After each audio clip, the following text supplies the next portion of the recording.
Today I'm hanging out with Luch Pizarro.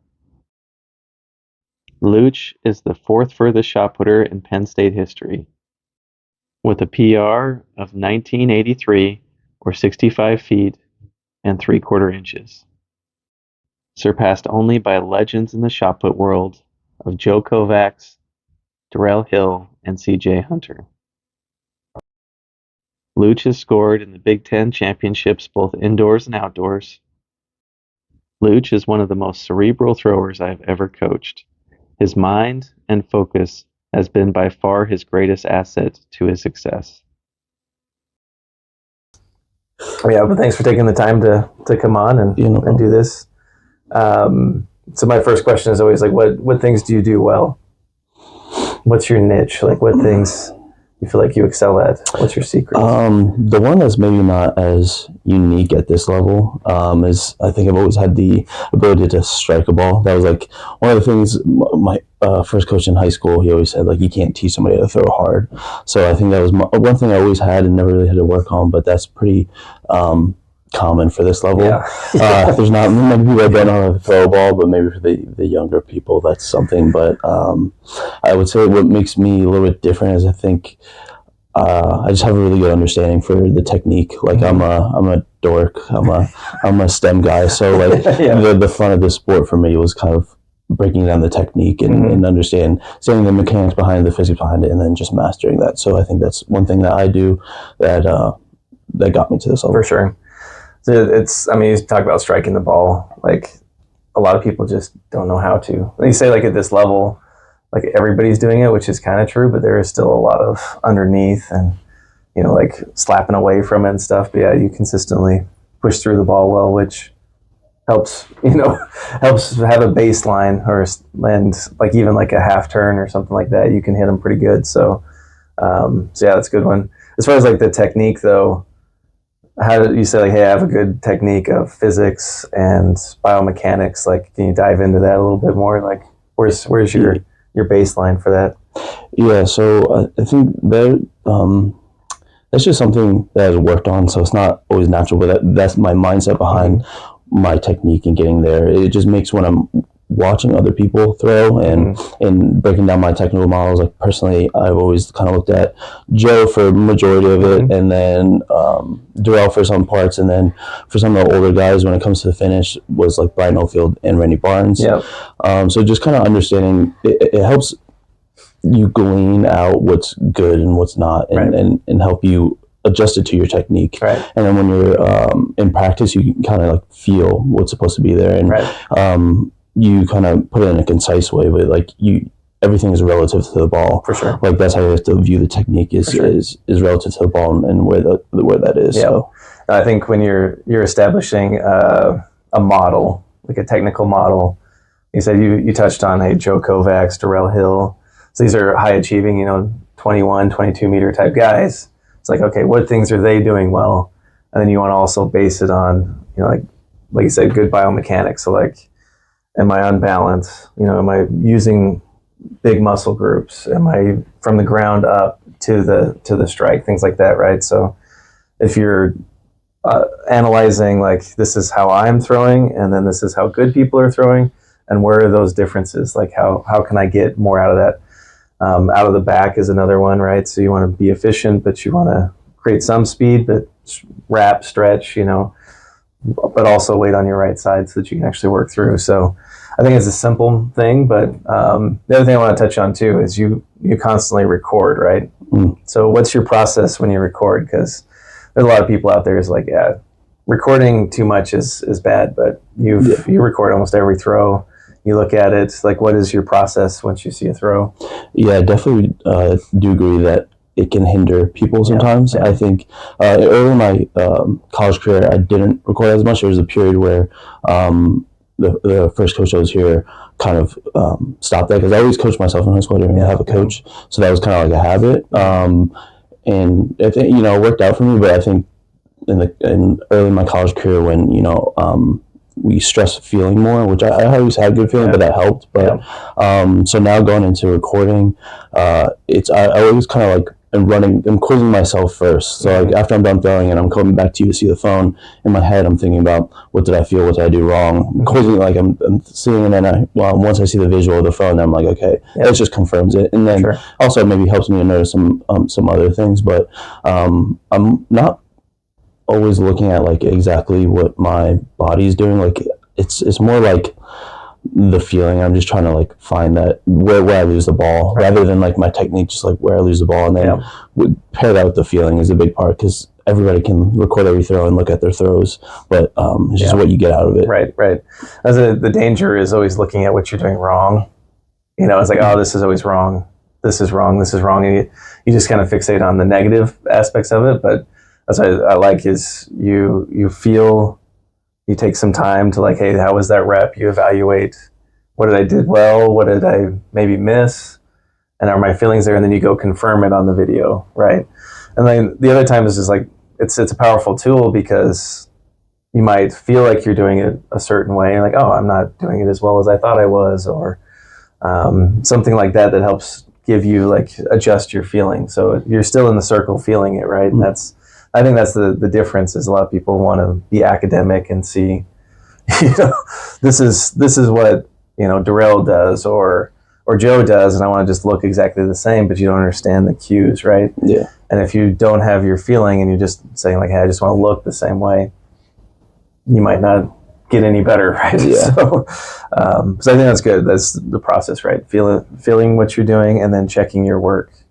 I think that's kind of like math. That's why I like, doing math assignments, is you can do all the work, and then at the end you can check to make sure your answer is right. Yeah. Just plug it back in and like, oh, there it is. And I think that's the system. That's pretty close, right? Yeah, and it definitely is not I definitely want to clarify, it's not an extended process. Not like I'm taking a minute after my throw, thinking about what I felt, and then going to see the film. It happens very quick, but that's probably because I've been doing it for a while now. So it's in the 10, 15 seconds it takes for me to walk out the circle and get to the phone and watch the video. Like you can feel what you're doing. Well, as I said, and your level of focus is good too. I mean, there's sometimes you'll like watch it back and forth and be on a little bit more, but it's really not this big time commitment to do it. Having me record or something like that and just passing it off, most of the time you can feel it, or you're working on something and little confirmation, but you can just keep on that. And it's not something I fight or encourage per se, but like you can see other people like trying to imitate it too. Hey, let me just see this throw and see that, because you just want to keep your process intact and know that you're doing that.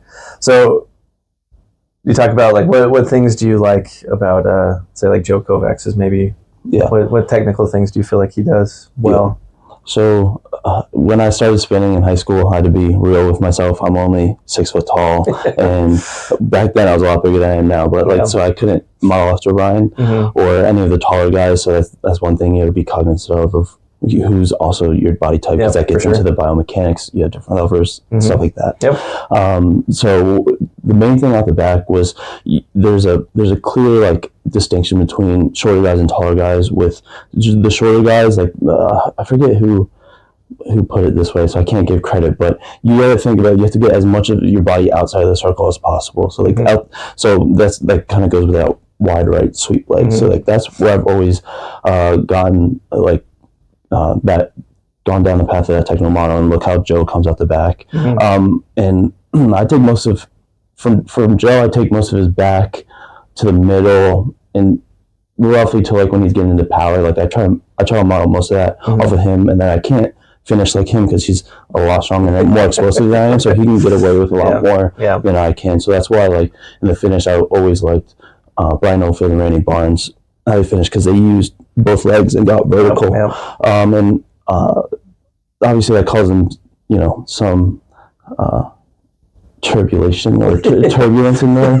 It was where like Brian Oldfield would foul a ton of his throws, it was common. But like those two guys, I would bet like they probably put the most force on a shot almost ever. I think if back then they had a force meter on that ball, like they probably could put the most force on the ball, and I think that's kind of how they finish. So I try to model it off of that. Right. And that also kind of is somewhat of a band-aid, but not band-aid, of like some of my like technical deficiencies, like my root technical deficiencies are really hard to fix, or like kind of had to be patched with that. So those are kind of the big things I get. I think the huge ones I think Joe does right, which I think most people can see, but it is out the back is, if we're talking about the separation with the ball, it's crazy how far back he keep the ball, how wide he can get his leg, and then when it comes across and sweeps down into the ring and he gets in that flight position, like that hip into ball separation to when he lands, and then when he lands in the middle, he keeps that separation throughout. So that's like a big thing of how to try to see how he comes out the back. For sure. I know, like, you're more recent people, but for me it was Adam Nelson, and I had the pleasure of working with him at a clinic once, and kind of similar model. I would assume that some of the same pedigree, we'll say, but like he has the wide sweep, and the thing nobody imitates is his left leg, right? Yeah. If you're familiar with Adam Nelson, the thing that he does very well is how he wraps and finds his hip, you know. And the thing that he struggled with is like direction. So he kept moving over more and more and more, and he was sweeping wider and wider. But when he found the middle and he found his hip, that was, like probably the best wrap hip finish ever. You know, it's just, that's like where he gets everything. I didn't realize it when I was working with him. It's been more of and I only went to one clinic, but recognizing like, hey, this is what he got off of it.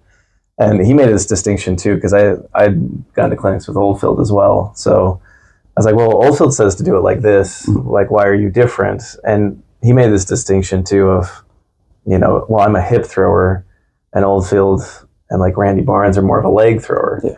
And he made that distinction like I can't finish like them. I can't do that like them. I have to get all my power from my hip.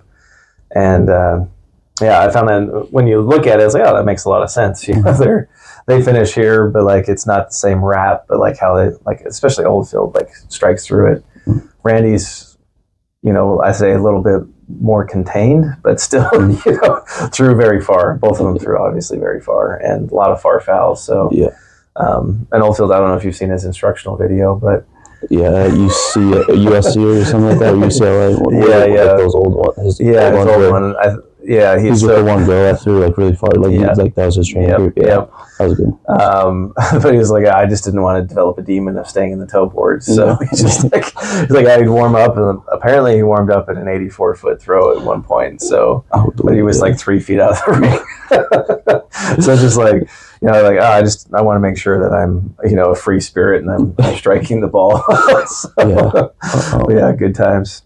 Yeah, so I think that's why it's important to understand the systems behind it, because when you're analyzing other people's throws, people have their own like flavor of the spin, and you don't want to focus on that too much. You just want to focus on why it goes far, and there's like, you can strip back some layers of what makes it. So not everybody's gonna have a wide leg, like a left leg in the front, like Adam Nelson. That's very unique to him. But you gotta like look at what that gets him, where that puts him in position, and what he gets out of it, and then also understanding your strengths and weaknesses. I can't be a hip thrower, so I'm the opposite of Adam Nelson. Why I watch those older guys, how they finish, is because I'm a leg thrower. That's again maybe either technical deficiency or just maybe I'm just not meant to be a hip thrower, but I don't have as good a rotation of my hip in the front. That's right. For sure. You touch on something too that I've always, I wonder, because if I never worked with Adam, I would never have known. I would never have picked it out. Like, this is what he's cueing. I would love to know, you know, what Joe is cueing, what he's working on here, because it's the same type of thing, like getting out of the back or feeling it. And like his 23-meter throw, it's like he's away from it. He doesn't finish all the way through. So I'm curious. And then like I saw him at this last Worlds in Budapest, where he just was physically like, or not physically, but like very obviously frustrated the whole time. So I was just curious what he was cueing, because he still got a medal, but he knew he could do more. I wonder where his mind was, what he was trying to hit, because that's the most important, right? Is knowing what makes the ball go far. And if you feel like, you can see like a lot of the videos we might see is maybe not everybody's ideal throw. So we're trying to figure that out. Like, what makes the ball go far? And it's usually how you connect, right? And how you push through the ball, or you generate speed. And yeah, that's trial and error. So like if you tried to do a lot of hip throwing, it's like, this doesn't make sense, doesn't connect. Did it work for you? Is it a way to strike through it or not? Or how do you keep growing your own concept? So I know I'm rambling, but but having that idea of what you do, and knowing how to develop that, I think you've done a great job of, and have that idea of, this is where my base is, and then this is how I'm going to develop and grow.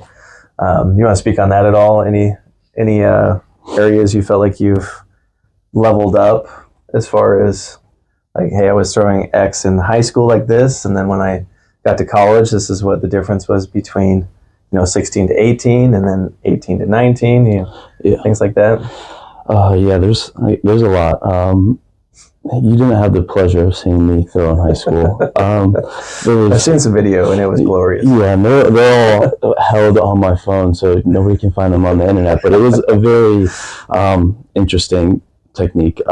So I guess what helped me, I think the 60-foot barrier is what a lot of people try to get through in high school.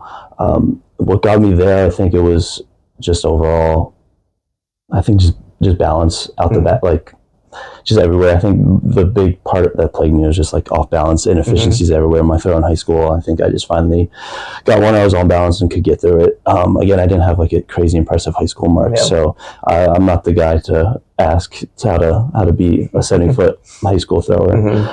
In college, I think what got me to that 18 barrier. So I came in that hit that my sophomore year, so I went redshirt freshman year. So from throwing 60-foot 11 in high school to then throwing 61 in college, it's 1863.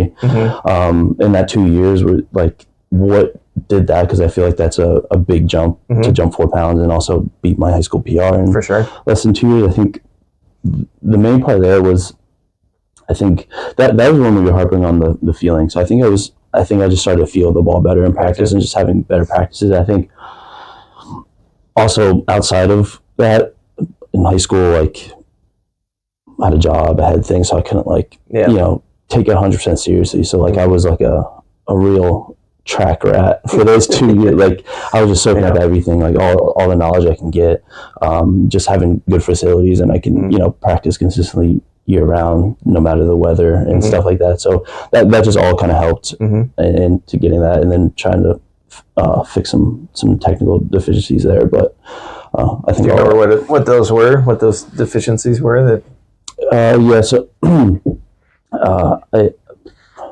trying to think what my good throw looked like. It was, sorry, I haven't looked at these throws in a while. I'm trying to remember back in the day. I don't think about this too often. But I think the main one was my front was better. I think I was understanding the whole separation thing and ironing out those technical deficiencies. Because if you look at, there's definitely clear main sticking point for my technique, like from high school to now. You can even see it. It's just like the stubbornness of my hip and my right leg in the finish, and really getting that separation. Before, I was a lot jumpier, so I slowly got more grounded and learned how to work the ground, but still being explosive in the front. So not necessarily being a hip thrower, but keeping separation. So I think that was a big thing that got me there, as well as just, again, the training behind it was just completely different way of training, and a better way of training that correlated better to throwing than just doing powerlifting, and that's it. No, that's it.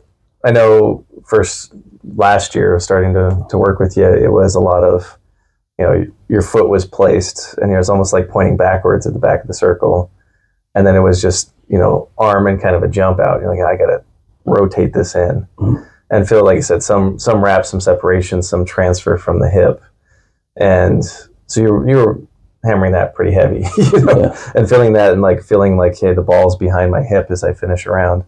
I mean, from what I could see, that's what it is. And I know you had a lot of big fouls through a lot of the year, because it was just getting over the board, not quite recovering, or a little anxious before the hip, and so you're carried out. So, but then building up to conference, like we knew on the outside, hey, there's some far throws there. Like you were training far, you were hitting them, but were they savable?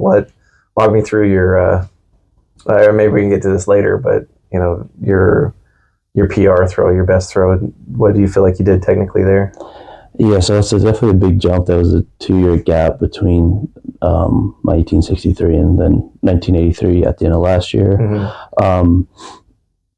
The big part that you mentioned was kind of the whole fouling situation, and that's a big part of why I was working on my hip, because even though I'm not a hip thrower, your hip still has to be ahead to an extent. So like far fouls have always been plaguing me throughout my entire career, and that's just kind of the main point. Is just like if your upper body's too ahead, as far as not only like where it is rotation, but weight wise too. In the front, that's just going to cause you to foul every time and feel like the best I can feel is like you feel like you're behind yourself. Like you know when you feel it, if that's your problem, you know what like throwing like in front of your hip feels like, and you're just never going to save that. Yeah. So that's why I was working on that big in the beginning of last year, and that was kind of like the last big like technical breakdown I've had. Like throughout college, has just been breaking down my technique like pretty extensively, and breaking down those areas and working through them. And that was kind of like the last big one. And I took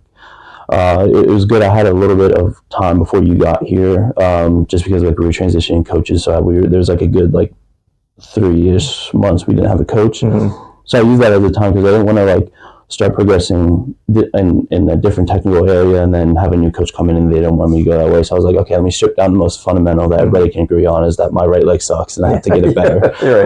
So that's what I was really working on. I think that's what paid off in the end, and that's why I got more consistent than I ever was as far as saving. Like it started to become effortless to say, like, I didn't have to think about saving a ball, because that's just when your right hip's ahead and you're on balance, you're gonna stay on the ball and like stay be able to reverse through fine. And I feel like that was one of the biggest breakthroughs, definitely. And then another one was my kind of left arm and paying attention to that. Throughout the throw, like that was like kind of the last piece of like getting big and making big shapes is like kind of how I think of it. It's like also, so you have separation in the hip, but also having that stretch across the chest as well, throughout everywhere. So like in the front, sending that left arm ahead while keeping the ball back, that's definitely important. That's an important pair. So sending that left arm like wide out and ahead, and in creating those big shapes, just got like a lot of sling on the ball. Like that was like a new feeling I haven't felt before. Is like that level of sling on the ball and not really feeling like I'm pushing it, rather than it's just a reaction. Well, that's a transfer of effort, right? Transfer of momentum, things like that. So, and as you said, you touched on it, you can feel when you miss that. Like you're just working harder when you actually get behind and you have full transfer of effort. The ball just snaps out, right? Or just slings out, like you said. So it's good stuff. So I would say like the big difference was working your right side, being on balance, but also like you say big shapes, or like you said big shapes or big muscles are working, right? As opposed to small muscles or small shapes or small things, which is a nice way to think about it. I think a lot of times people look at minutia, where it is we're trying to use big things, big muscles, big movements, things to create a big result, as opposed to I'm just going to turn my foot a little bit or kind of be on balance a little bit. Like, no, I need to have a big transfer, big push, big things like that, which is a good way to say it. Is there anything else you feel like you've done well? The last year, I also kind of another breakthrough in the technique, but it's more like a mindset of like how I view when I'm like going back and watching my throw or other people's throws, is like paying attention to the orbit of the shot, which is weird because in line with your center of mass, so there's not really an orbit per se, but it makes sense.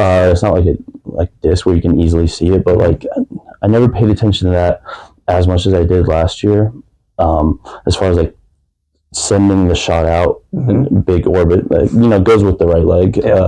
Everything big, obviously, but in the front, being able to visualize and then feel that orbit in the front of okay, so out the back, you're getting the shot as far out as possible, and that's where it's going to stay. And then once you land in power, then you're working along that orbit. So then it became like, once I felt that and understood that, and then like I paired the left arm thing was sending it along that orbit as well. So like everything along that orbit and maximizing that orbit, and then not coming like tilting off of it. So like not pulling left and ripping off that orbit. So like that's how I started viewing my finish as well. Is like applying force to the shot along that orbit, especially in the finish. So that was like a big like mindset shift of, for sure, of that.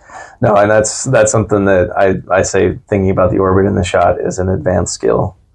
That's like, you have to have good footwork, you have to know how to carry the ball, you have to do all the fundamental basic stuff well, and then I know when it clicked for me when I started feeling the ball orbit, or the path of the ball, and trying to maximize that motion, because it sounds like, so you brought up the discus, it's easy to feel that, but it's never easy to feel that. That's what throwing is, and that's what good technique is feeling like, okay, this is the path of the implement, and I'm eventually going to send it. And most of the time people are just the shot is part of their body, and they don't feel how it's supposed to be separate while it's still connected. You know what I mean? Like this, I'm going to move it, but it's still separate from my pathway because I'm going to throw it. I'm going to send it. And that's where you start getting into what I just think of as advanced techniques. Like you can't be thinking about that. Like, ideally you think about that as a beginner in some capacity, like preface that, like, hey, this is what we're trying to get to. But if you start talking orbit on the shot, people just like, whoop, bring it away from their neck or all this random stuff. But if you know what to look for, you can see that a wide path of the ball or getting out around and working that wider path creates a bigger lever, and it creates more force potential. So and it helps you find a better position. It helps you, set up your balance better. You're less apt to be falling away from it if you know how to send the ball out as you hit the middle, and then back out wide and then out. So I'll never forget when I first felt it. I was like, oh, well, this makes way more sense. And my consistency just skyrocketed because I could feel that. Like, oh, everything I'm doing is in relation to this implement. And I want to increase the amount of orbit or effort or time under tension I can do. And that creates force or speed, you know. And until the thrower gets that, it's going to be hard to be consistent as a shot putter. So, but again, it's an advanced technique. So I'm glad you brought it up. I more like rub my hands together when you can start talking about that with people, because you're like, oh, you get it now. You feel it. And you're not just locked in and stepping and here and try to punch it a little bit and like, oh, I don't know why that didn't go far.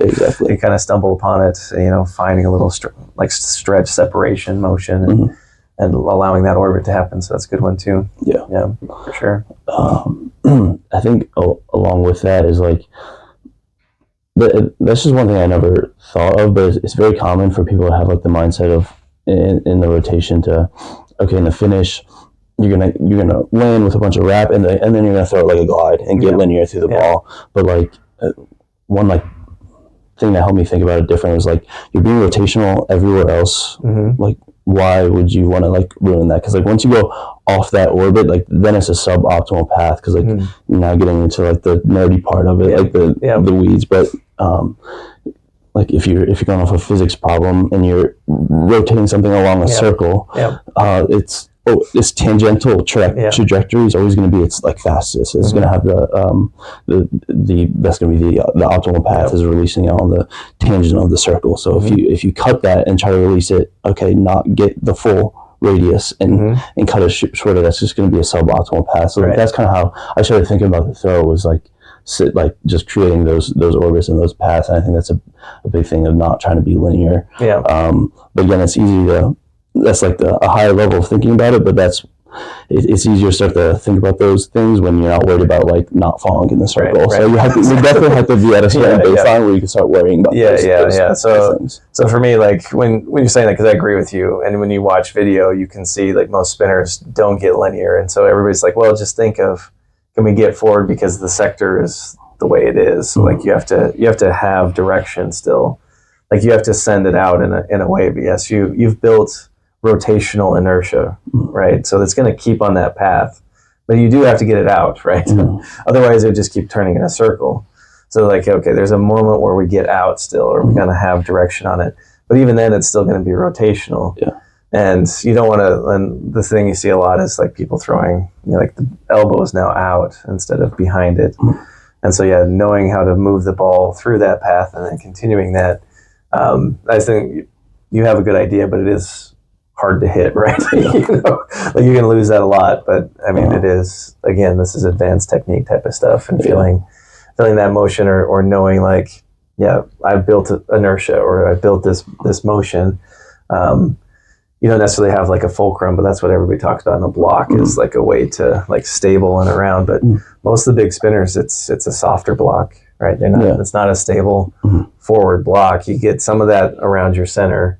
And so most people are away, like their left arm is very opposite of their right. As like I said, like it's a big motion and feeling that there, but you still have to have some kind of fulcrum. That's usually in your spine when you watch it, right? Which is very different from a glide finish, you know?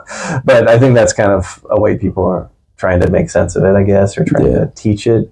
Because, it's never this way, really. Unless you just really have like you almost fall into the middle and you don't create that. You just come in and then you just kind of a small middle and then a punch out, which some people do very well, but it is more like a glide spin. So, but some people do it. But for the rotation, it's just it's a fine like moment. It's like in glide, you can really see the linear push for a long amount of time. It's very easy to see that. But for spin, it's literally just at an instant where everything comes and goes like tangent to that orbit, and you get linear. Definitely, you don't want to over-rotate your left side. So that's one thing I never had to focus on in the finish was I was always good at stopping my left arm and pushing through my right. So I just had to more direct that.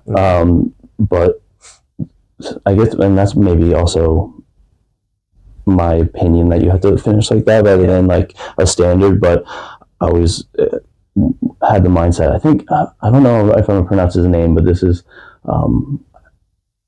Seraphinus on YouTube. I watched when I was like in high school.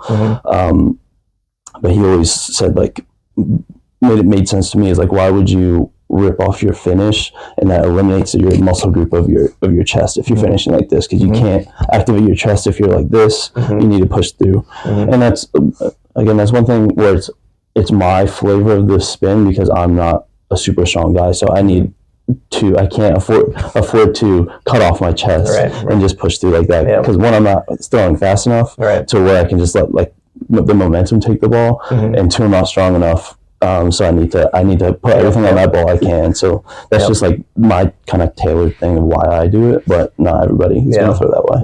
Well, I think everybody should be thinking something similar though, because even if you are a big bench, why would you take it out?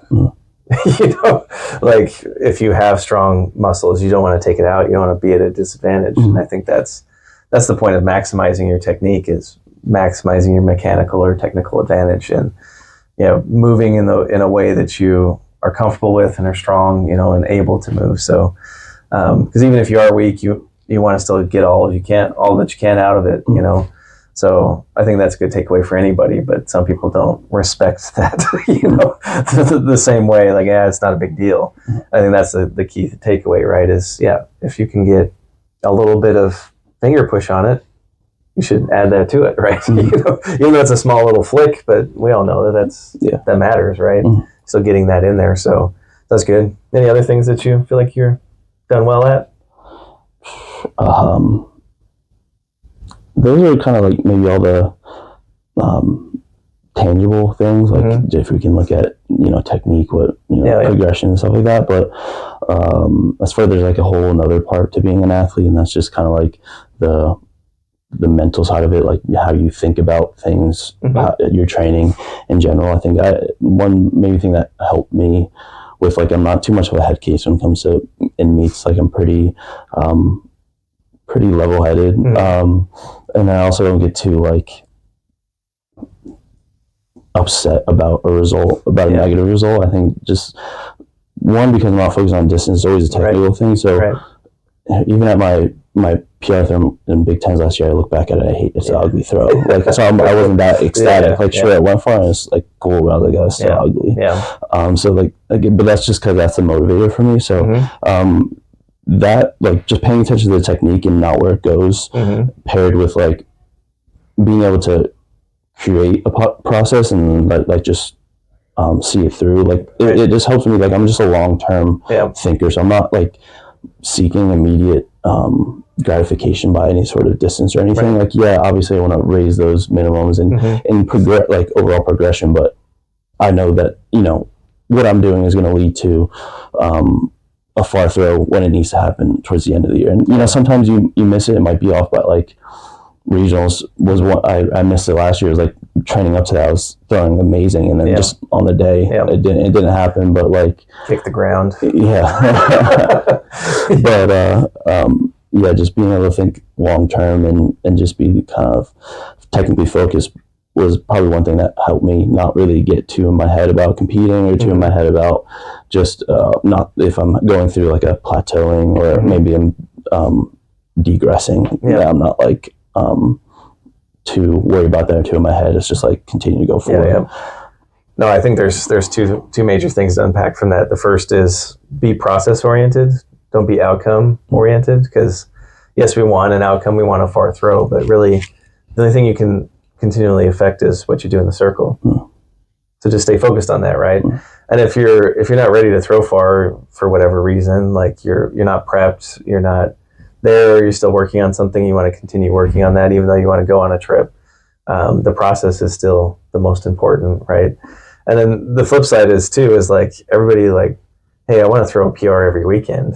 That's kind of like this pie in the sky dream thing to have, but nobody cares what you throw at the Virginia Challenge at the end of the day, right?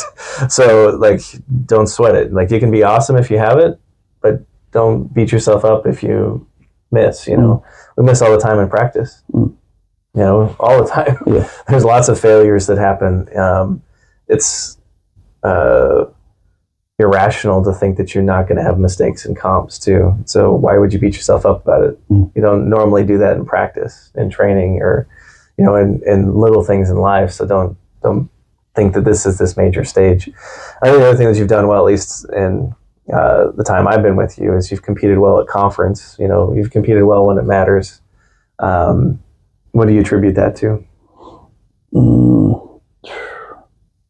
Especially at the end of the year, so end of the school year, I should say. So outdoor Big Tens, around that time is usually when I always come up, but that's just because school's done. That helps. I don't know. I've always been good at peaking myself, even in high school. Like when I would throw far, would be at the end of the year when it mattered. I don't know. I think it's just because time with just technical things, and it just happens to click. I don't have maybe anything specifically of why that happens in the moment. Maybe it's, again, I guess it helps that I'm not a head case, and I'm just technically oriented, so my throws are just fixing technique and leading up, just finding those little cues and finding your competition cues and what those are, and not making it overcomplicated. But that just comes with I think most throwers can do that, and that just comes with time and developing and maturity of how to compete with what your practice cues need to be in, and that's going to be different for everybody. So my process isn't going to be the same as everybody else's. But so you described like being in a peak. What does that feel like? What does that mean? What are the monikers of that for you? For me, this is going to be, I think, different than a good amount of people. Maybe not different than a few people, but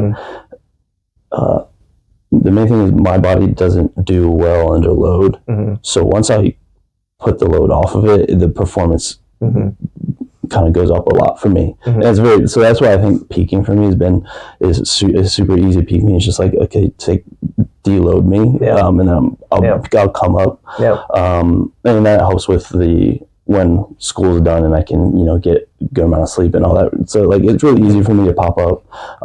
Some people, you need some more things, some people need to be put under a specific amount of load, and that's when it becomes complicated. So for me, it's easy. But once you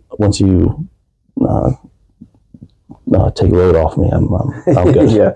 There's two types. There's those that throw far, they need load. They're a little too narrow. And so you have to deaden them, otherwise they get wild.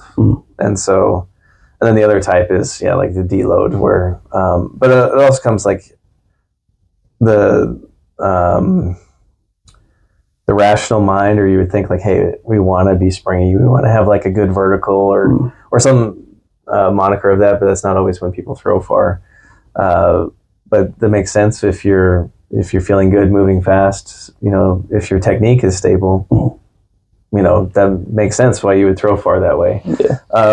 And this is just me on the outside looking in, because I'm not in your head the whole time, but I think you switch from process to I need to get something out. You know what I mean? Like you still feel the process, but like there's just it seems like a switch, right? Too, where you just definitely it's different than I gotta execute now. It's not like, and you can tell it's like, hey, the work is over. Now it's time to show out, or show off type of thing. That's just me watching you. So it's like, no, it's no more process stuff. Now I need to get my outcomes, and I need to, lock these things down and be ready to do that. It seems like it's a switch in demeanor that happens too. You may attribute it to not being in school, but yeah, it seems much more urgent. Yeah, I think it definitely becomes simpler than most in-season meets, because in-season meets I use as practice and not as like, oh, it's another day of practice. I'm just taking reps, as far as like a practice competition, and so it's a lot more. There's a lot more technical things going through my head maybe in a regular season meet. But throughout my career, I've always been kind of the underdog. So yeah, when like we get to conference, it's just like there's no safety throws. There's like at least before last year and leading up to Big Tens last year, like a safety throw wasn't getting me anywhere. Yeah. So just like, okay, I'm just gonna go and try to push my technique and and throw hard within my technique. So not getting crazy where I'm just trying to blow through things, but like really push those cues, and then I think my cues just get also a little bit more stripped down when we get closer to conference, again, because I'm probably at a better technical spot. But then I just kind of a few weeks before it just try to focus on a few super small, like probably one or two one word cues that get me to where I need to be. Yeah, but as I said, there is a shift there. So I think that shift is important for anybody to pay attention to, right? Like you get, it's just urgent. There's some version there. So like getting your take on that. But any other things you feel like you've done well? That's about it. That's maybe different than some people. But everything else is probably like the normal things you need to throw for. Is there anything that is like a learned response that maybe you haven't done well, that you've learned that, you wish you would have learned sooner, or you wish you would have done sooner? Anything like that? A ton of things I probably wish I would have knew before, but a lot of them, to really appreciate them, you kind of got to go through the process of learning them. Like me telling something to a younger thrower, like trying to give them some lessons so they don't have to learn it the hard way, it's not going to really click and translate. So a lot of them you kind of gotta go through. The biggest one that probably that can be applied without like having to go through the hard way is like just technique, focus on where the ball is in relation to your body, not just what your body's looking like. That kind of helps also put a lens on you when you're looking at other people throw. That's like probably the main thing that we touched on. Everything else had to be learned the hard way. And if you maybe if you're able, also like train. This is also different than some people would, like train like an athlete. So like that was also a big shift when I first came into college, was like learning what specials are and getting.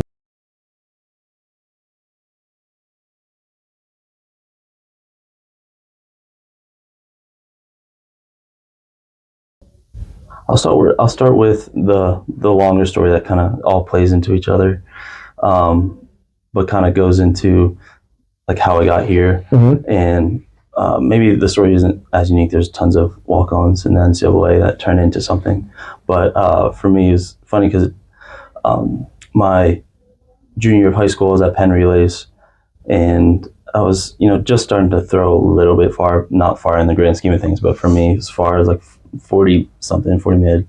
And I got to, at Penn Relays, I saw the Penn State guys walk in. I always wanted to go to Penn State. My friend was trying to get me to talk to them.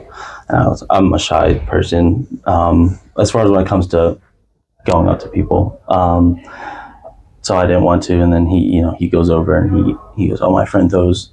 He even hyped me up. He said, I remember he said, "Oh, my friend over here throws 50 feet." He gave me a few feet.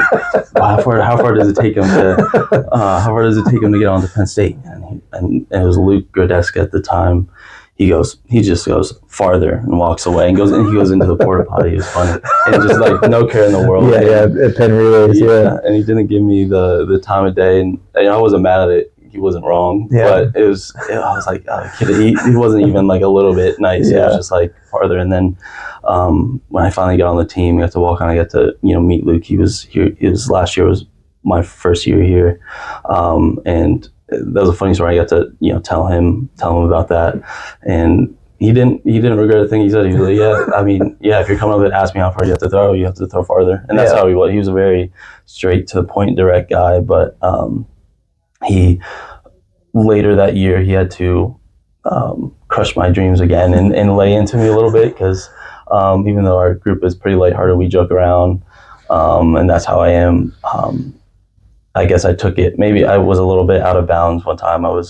We were waiting upstairs in the weight room for our lift coach to come, and I had a good rapport with her at the time, so I thought we were comfortable enough to joke back and forth. So she was walking up, and I was like, "Oh, Mel, you're late," because it was like 5 minutes at a time, and Luke reamed into me for a couple of minutes, and let me know that I wasn't anything, and I couldn't talk to her like that, even though I thought me and Mel were on the same page. But I think that was a funny story of just full circle getting here, but definitely knocking down any ego I had about being here, even though I knew I was bottom of the pack. But any ego I would have had about getting here, definitely knocked down again. And just let me know I'm the small fry. Yeah. That's, talk a little bit about culture and stuff, and the expectations of like, hey, we want to be a great throw squad and things like that. And having people just like, hey, this is the standard. You got to hold it to a high level. I think that's important to understand that, this is more important than what's on your back. And that's something that I think Penn State's good with. Yeah. Regardless, is we want to hold ourselves to high standards for sure. And he didn't even he threw 50 feet and just farther. Yeah. Exactly. At least you knew, when you first hear that story, it's like, oh, it did, you could have been like an 80 footer or even farther. Didn't even know what it was, but knowing it was only 50 feet. It was realistic. He had every right to say that, but it was funny. Most people would probably have a more gentle approach and would be like, "Oh yeah, you're getting there." But no, but that was good. It was kind of maybe that last bit of motivation that get me to help get me to a good enough mark to get here. And I almost didn't get here. I think back on it, there was a few points in my high school career that really would have stopped me from getting here. The one being notably my senior year. For New Jersey, it goes sectionals, states, farm states, and then meet a champs, which is a real state. Unlike PA, no, they do a AA and a AAA. That doesn't count. We do like a full state. Every thrower in the state that's qualified to that point throws in a meet together in a flight.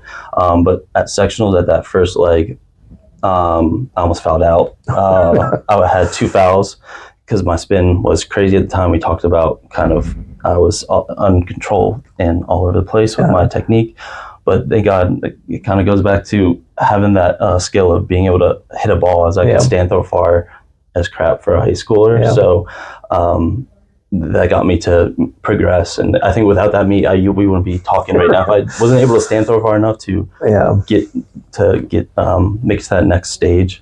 So you made it through on a stand throw? I made it through on a stand throw. Which I think it was like 45 feet.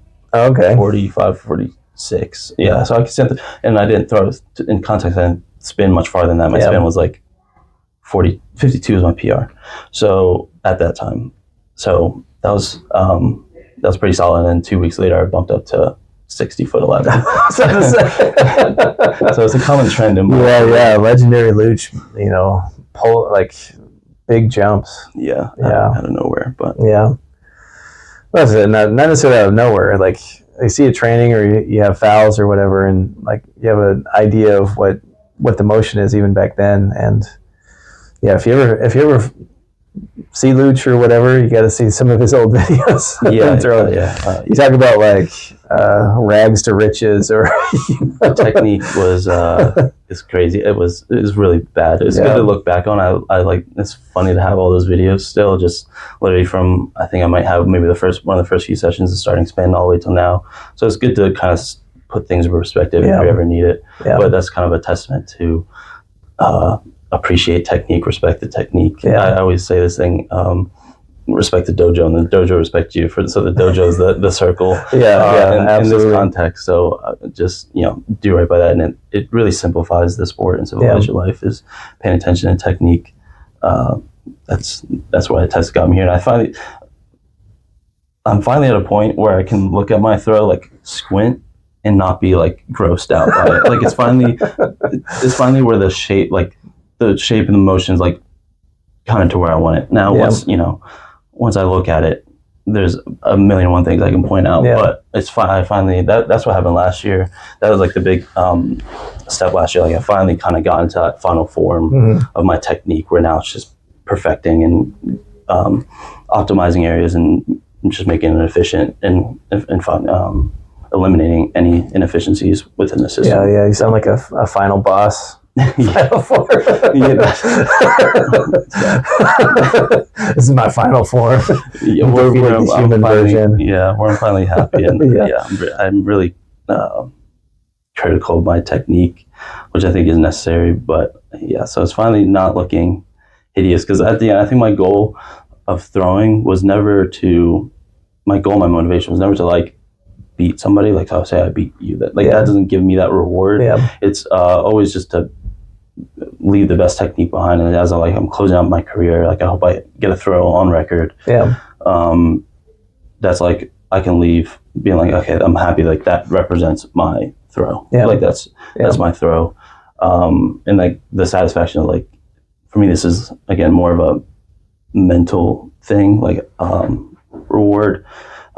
So to be able to say like, oh, I have a better technique and I beat you and your coach, whoever that is, like I'm smart. It's like more of a thing saying like I'm smarter than the person, then like, oh, I threw farther. That's not as fun to me, because like this is my technique, is my baby. I've been crafting for a long time and spent a lot of times thinking about it and doing tons of research, and so that's been the fun part. I know you've touched before on like practice, and then comps is like a puzzle you have to solve. And how do I unlock the puzzle, or like one of those, I don't know, little mind ways to open up something, or like engineering puzzles or whatever, and like you view each day as like, I got a new one and I got to unlock a far throw out of it, which is I think a fun way to just like, this is the challenge, like I'm gonna challenge myself today to get this unlocked or get that out. And I think that's a good way to view the session, so that you're not complacent and you're not just going through the motions, like, hey, I got to get this out of myself and prove I'm smarter. It might be maybe I might be too much on the opposite side of the spectrum, but like in practice I really don't pay attention to distance at all. Like it's strictly technique focus, and that's what I'm trying to get out of the session. And there's like a big saying, I'm forgetting where I heard it from. Again, I did watch tons of videos. Any video probably available on YouTube about throws. I've watched it during like in high school and stuff. So I'm forgetting my sources, but they say like throw within yourself, throw within your technique. So I practice to limit the amount of bad reps, which is like another thing I learned when getting into college, was limiting that, not just like the volume of throw, but also you want to reduce that good rep to bad rep ratio, and try to, like on a regular practice day, try to have like 2 or 3 throws where I'm like, oh, that's a throwaway, that's bad, but the rest are good. So it's more technically focused, and that might be bad, because for some, I wouldn't say that's a general rule of thumb, because some people might have problems of turning the extra gear in meets, but I usually don't have that problem unless like I have a big ailment or something. Yeah. Stuff like, or I'm like super stressed out from school. It's hard to get that in next gear, but that for me, that's never been an issue. But so that's not a blanket statement, but that's just how I think about it.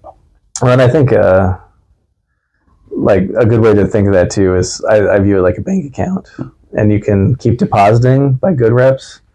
And if you have bad reps, you're withdrawing. So if you're just trying to up your bank account, just keep adding good reps in.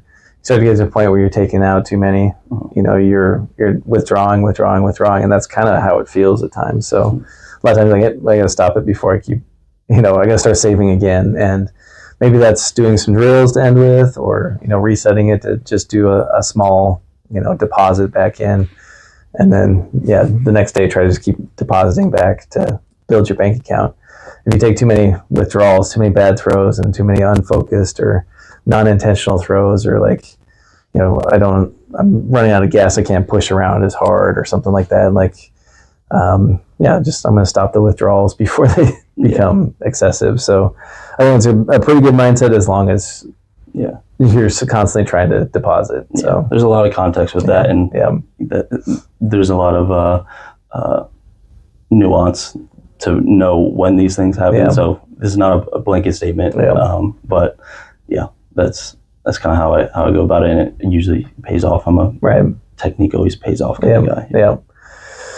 Some of the things you said you kind of learned over time that you wish you would have done sooner. Is there? I don't know if we talked about that before we got cut off or not, but I think your mental reps, right? You might not, like your teammates might not see the work that's going on behind the scenes. So you mentioned like on YouTube, or you're watching everything that you possibly can, and you're watching your videos a lot and stuff. You touch on some of that. Yeah. So I do most of my work, again, because this is where my motivation is in the sport, is like I love the technical sides about it. I like the nerdy sides about it. So a lot of work that's unseen and maybe that people don't appreciate doing themselves is like going home and watching film. So if you're earlier in your career in high school, there's enough information to learn about the throw, and learn about also not just outside of throwing. A big part in high school is learning how to lift and what lifting is, and how your body works, how muscles work, how all that kind of works, because having a good knowledge of that just makes your life easier down the line. Because I forget if we talked about this before or after, but when I got injured, injuries are going to happen, and where you might be impaired, where you can't do the full throw. So I hurt my ankle last year, so I wasn't able to full throw, but able to adjust your process, adjust your training to still get some benefit into your body, so you don't regress too much. To be able to like have that judgment on what to do, you got to kind of know how the system works. So that's a big part. Now there's not so much like open information on the internet that either I don't know that's correct, like, because all the best coaches, we were kind of talking about, like best coaches and best athletes, they keep things close to the chest. They don't spread it on the internet. So now I'm at a point where it's just like thinking about my own throws and comparing it to technical models that I have, whether that's Joe or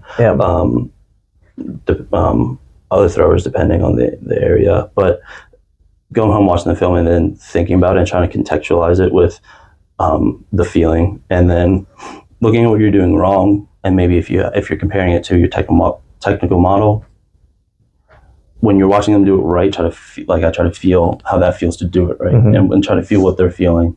And that's the thing that comes with taking a bunch of reps, or you have that feeling. But that's a big thing with film in general, that you don't want to use it as a crutch where you can't feel anything, so you have to look at it. It's more like an aid. So you feel what's going on in the circle, and then you're watching it visually just to contextualize, or maybe you're missing a piece of why this is happening. Because a big thing I learned in college was to learn the ability to think steps back. So like everybody, it's easy when you're trying to throw to feel, oh, I missed the ball in the front.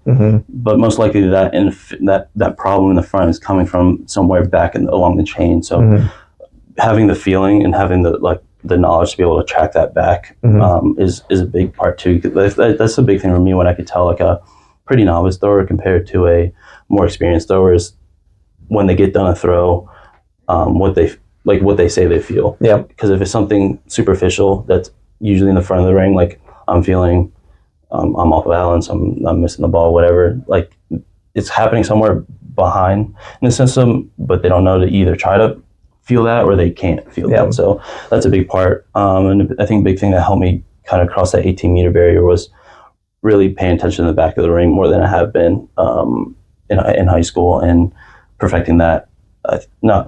Far from perfect, but improving that was a big help. Yeah, for sure. There was something there that you kind of touched on that I think is important when you're establishing a model. You can watch, say, like Joe Kovac's PR throw, and you can watch, say, like the world record throw by Krauser, and you can watch that. But I think it's important to watch a variety of their reps and to see their process over time. I think that's kind of the danger of, like, you look up and you just see the one throw. And I'm going to talk about this with Sadiq. His favorite throw is actually his second furthest throw, not his furthest. And he explains why.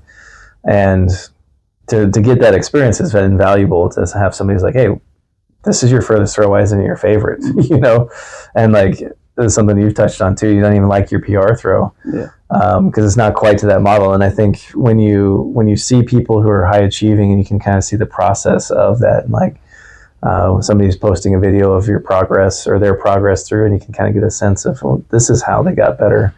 And that establishes that, because to say your 1983 looks terrible is looking at it from a high standard, not for your standard, you know, because that was a big bump to your average comp mark. So you're just like, hey, like, I still didn't like it because have my model up here based on what I've seen from other people, and I have my eye set to what the next level is. And I think that that's an important thing to glean, because we were talking about this a little bit too, is what PR throws are.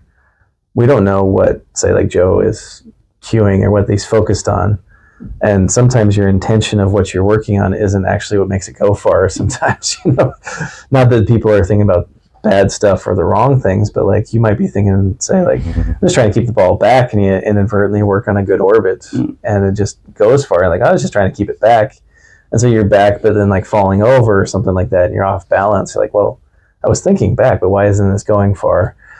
This happens to professionals too. You know, there might be something there that happened that was somewhat unintentional that made it go far, or they're just in peak shape, and you know, no matter what they do, it goes far, and they just hit a pinnacle or something. You know, I think that's a good thing to touch on too. And then, just when you're recording and you're viewing that and you're looking at like, this is my model of how I need to get better at.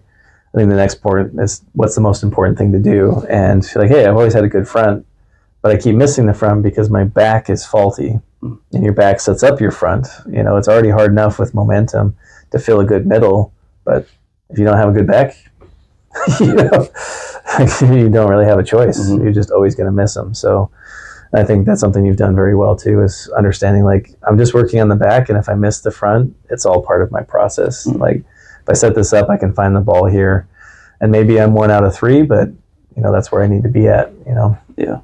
Because if I've noticed, for me, if I'm ever overthinking anything in a comp, I usually don't overthink too much, but if there's ever anything, it's usually the back. Yeah. Because I'm not confident with how I'm coming out the back. But if we go back to Big Tens last year, like when I had a great series, not just like my PR throw, but the series to support that was great as well. It was just like so much confidence coming in at the back, where I didn't have to worry about it, and it was just putting me in the right spot. So, but that was like 4 years leading up to that. You know what I mean? Like, because that's been my main focus area for my whole college career, was out the back pretty much. So that took a lot of time, but it pays off, because for me, maybe not for everybody, but finishing is the easy part. Because when you start throwing, you start in the stand, like you start stand throw first. So like you have the most amount of reps there, and you're most comfortable there. Now it's just getting there with, you know, tension and the ball as back as possible. So that's all at the back. So that's one thing that would help a younger thrower, is to focus on the back sooner. But like you won't appreciate it until you're back, until you come out the back good. Yeah. And you're like, oh, this is great where I don't have to think about it. It's hard to appreciate it because it's frustrating. It has like the least amount of short-term return. You're right. So yeah, and there's we touched on it a little bit too, is like high school techniques. Some things work with lighter implements that don't work with the heavier ones, and sometimes that learning curve can be tough. It's just, I didn't have to think about it. I could just kind of set up a 12-pound or a 6K ball or whatever you were throwing as a youth, and it's like, oh, I can still kind of get away with it, where you can't really with 16. Yeah. And you really can't with like a 9 or a 10K if you throw those. It's just like, I have to work this process better. Yeah. But yeah, I'd say that's a good learning. I know you touched on a lot of different things, so things that you learned is having that process and sticking to it, and I make sure my watch doesn't sabotage me. It's telling me to get up and walk, so we've been sitting and gabbing too long. It's like, oh, you're being an unhealthy person. But that was a good one. I know some stories we were touching on too. Is your conference? You mentioned that your PR of 1983, and it was on your last round at Big Tens, and yeah, it's like, what was going on in your head in that last round? Yeah. So again, leading up to that, just had a great series in general. Every throw was over my previous PR. Yeah. Almost every throw over 18. My first throw was 1892, but that was my only throw under 19. Yeah. So great day for me. So that definitely clears it up. It makes that last round a little bit better. But another fact that goes into that is like that shot comp was probably the deepest conference meet ever. Yeah. 2021. To preface, I got 4th with 1983, which would win most any other conference, win or at least medal in most any other conference. So it was a crazy meet. So knowing I was so far behind the next guy, I had nothing to lose. Like, I had a great day for me. Yeah. You guys were happy. Everybody, like, the feelings were, there was nothing really to leave. Yeah, you'd almost thrown already a meter PR. Yeah. So there's nothing to leave on the table. There's no expectations to meet. So that was kind of like freeing. To where I could just like push my technique and just try hard on the last one. But like my mindset of trying harder is just like pushing those like good technical areas just harder. So like my big cue last year was like, I was big on my orbit. Like, that's how I was like thinking of my throw from the back to the front. So I was just thought like, okay, let me push the shot around the orbit harder. So that might not make sense because that's like my cue, so I know what that means. So I'm not the best with making something concise, but so I'll try to explain it a little bit. Like, I don't know if this was earlier in the video, but like how I think about throwing is kind of that big technical shift for me that helped last year. And mindset shift was like thinking of the orbit of the shot, not just how you're moving, like your body, and not just like where the shot is. Those are two important things that you need to hit first. But thinking of the orbit of the shot, so like sending the shot out wide, creating these big paths, and then finish. Once you set that orbit, then it's just like accelerating the ball along that orbit and not pushing off of it. Pushing or pulling off of it. That was a big thing that helped me. So during that comp, just that last throw, just like, okay, hit the ball harder along those orbits, and hopefully that'll make it go farther. So that's a big thing that helped me not like choke, because some people you see when they get hyped up for the last time, they're like, I'm going to go for it. Like, it happens to me too sometimes, where like it just like slips out your hand or something because you're just not doing it right. I think that's a big takeaway, and that's why I wanted to frame that, because every throw you had one foul, right? That was 4th round. So every other throw was a PR level. And what are you, like 1930 or something, was it? Yeah, 30, I think 1939 going into finals. Let's see here. 1939 on your second throw. So I said your PR before that was 1863. And then you backed it up with 1922. And then a foul, and then a 1918. So you're like, okay, like most people are like, hey, good job. You did it. And then it's like, you're like, hey, I'm just going to go for it, right? I have nothing to lose. And you've typically been a big last round thrower, but you foul them a lot, unfortunately. So this really, like, and then so you hit that great, like, I'm going to just stay in the pathway, stay in the line, stay in the orbit, and work through that. So you touched on people choking. It's like if it takes 3 seconds hypothetically to throw, work harder through that 3 seconds. Recruit better. Try to increase the velocity of how you do that, not necessarily just get there faster, right? Yeah. Which is kind of like people think that I'll just go fast. And it's not about speed. It's not just about speed, but you want to work through those pathways. And if it is, 2.98 faster as opposed to 3 seconds, then it's like, hey, I worked through it a little bit more, but I'm still mostly the same type of throw. So, and yeah, I mean, a little celebration after it too. So that's more because it might have been the first time ever. I don't celebrate or scream or make a sound when I throw, but that was the first one, mainly because I thought it was 20 feet, not 20 meters. Yeah, I thought I hit the line, but it was just below it. But I cut the vid a little too early. Yeah. Put your hands out and walking back. So it was just shy, but that's all right. It's still a good comp. But it's just a freeing thing. I think probably most throwers can relate to that. Is like if once like all those like expectations and things are like off of you in a comp, it's just like it's for you to just have fun. Yeah, that's like the few times where it's just like fun. Yeah, that was a great time. Yeah, because you didn't improve on it, but you were 8th, I believe. Yeah, I was 8th or maybe 7th. I would have been 8th going into finals, I think, with 1939. So yeah. Yeah, you were 8th because Tyler Sudeth was you were ahead, so you had been 7th then. Yeah, because Tyler Sudeth's best mark was 1904, so you're always beating him. So you were in 7th. So you were sitting in 7th, and then you go from 7th to 4th, and I think just before. Yeah, because it was 20 meters to take top 3. Yeah, I didn't realize until after, because I wasn't like paying attention to the other guys' marks besides the 2 guys that threw 21, which is absurd. But there was a good like 3 of us right there within like 5 centimeters at 1980. So and I beat the next guy below me by a centimeter, which was rough. We were on the podium. He's like, "Oh, you got me by a centimeter." I was like, I didn't even realize everybody was that close. Yeah. So you were 1983 for 4th, 1982 for 5th, and 1980 for 6th. Yeah. So that was a crazy. So I had to make a crazy jump. Like I was in 7th, and 6th got 1980. So I like there was nothing. There was nothing I could do but try to throw farther, especially because the practices a couple weeks leading up to it were good. Like I never throw far in practice in general.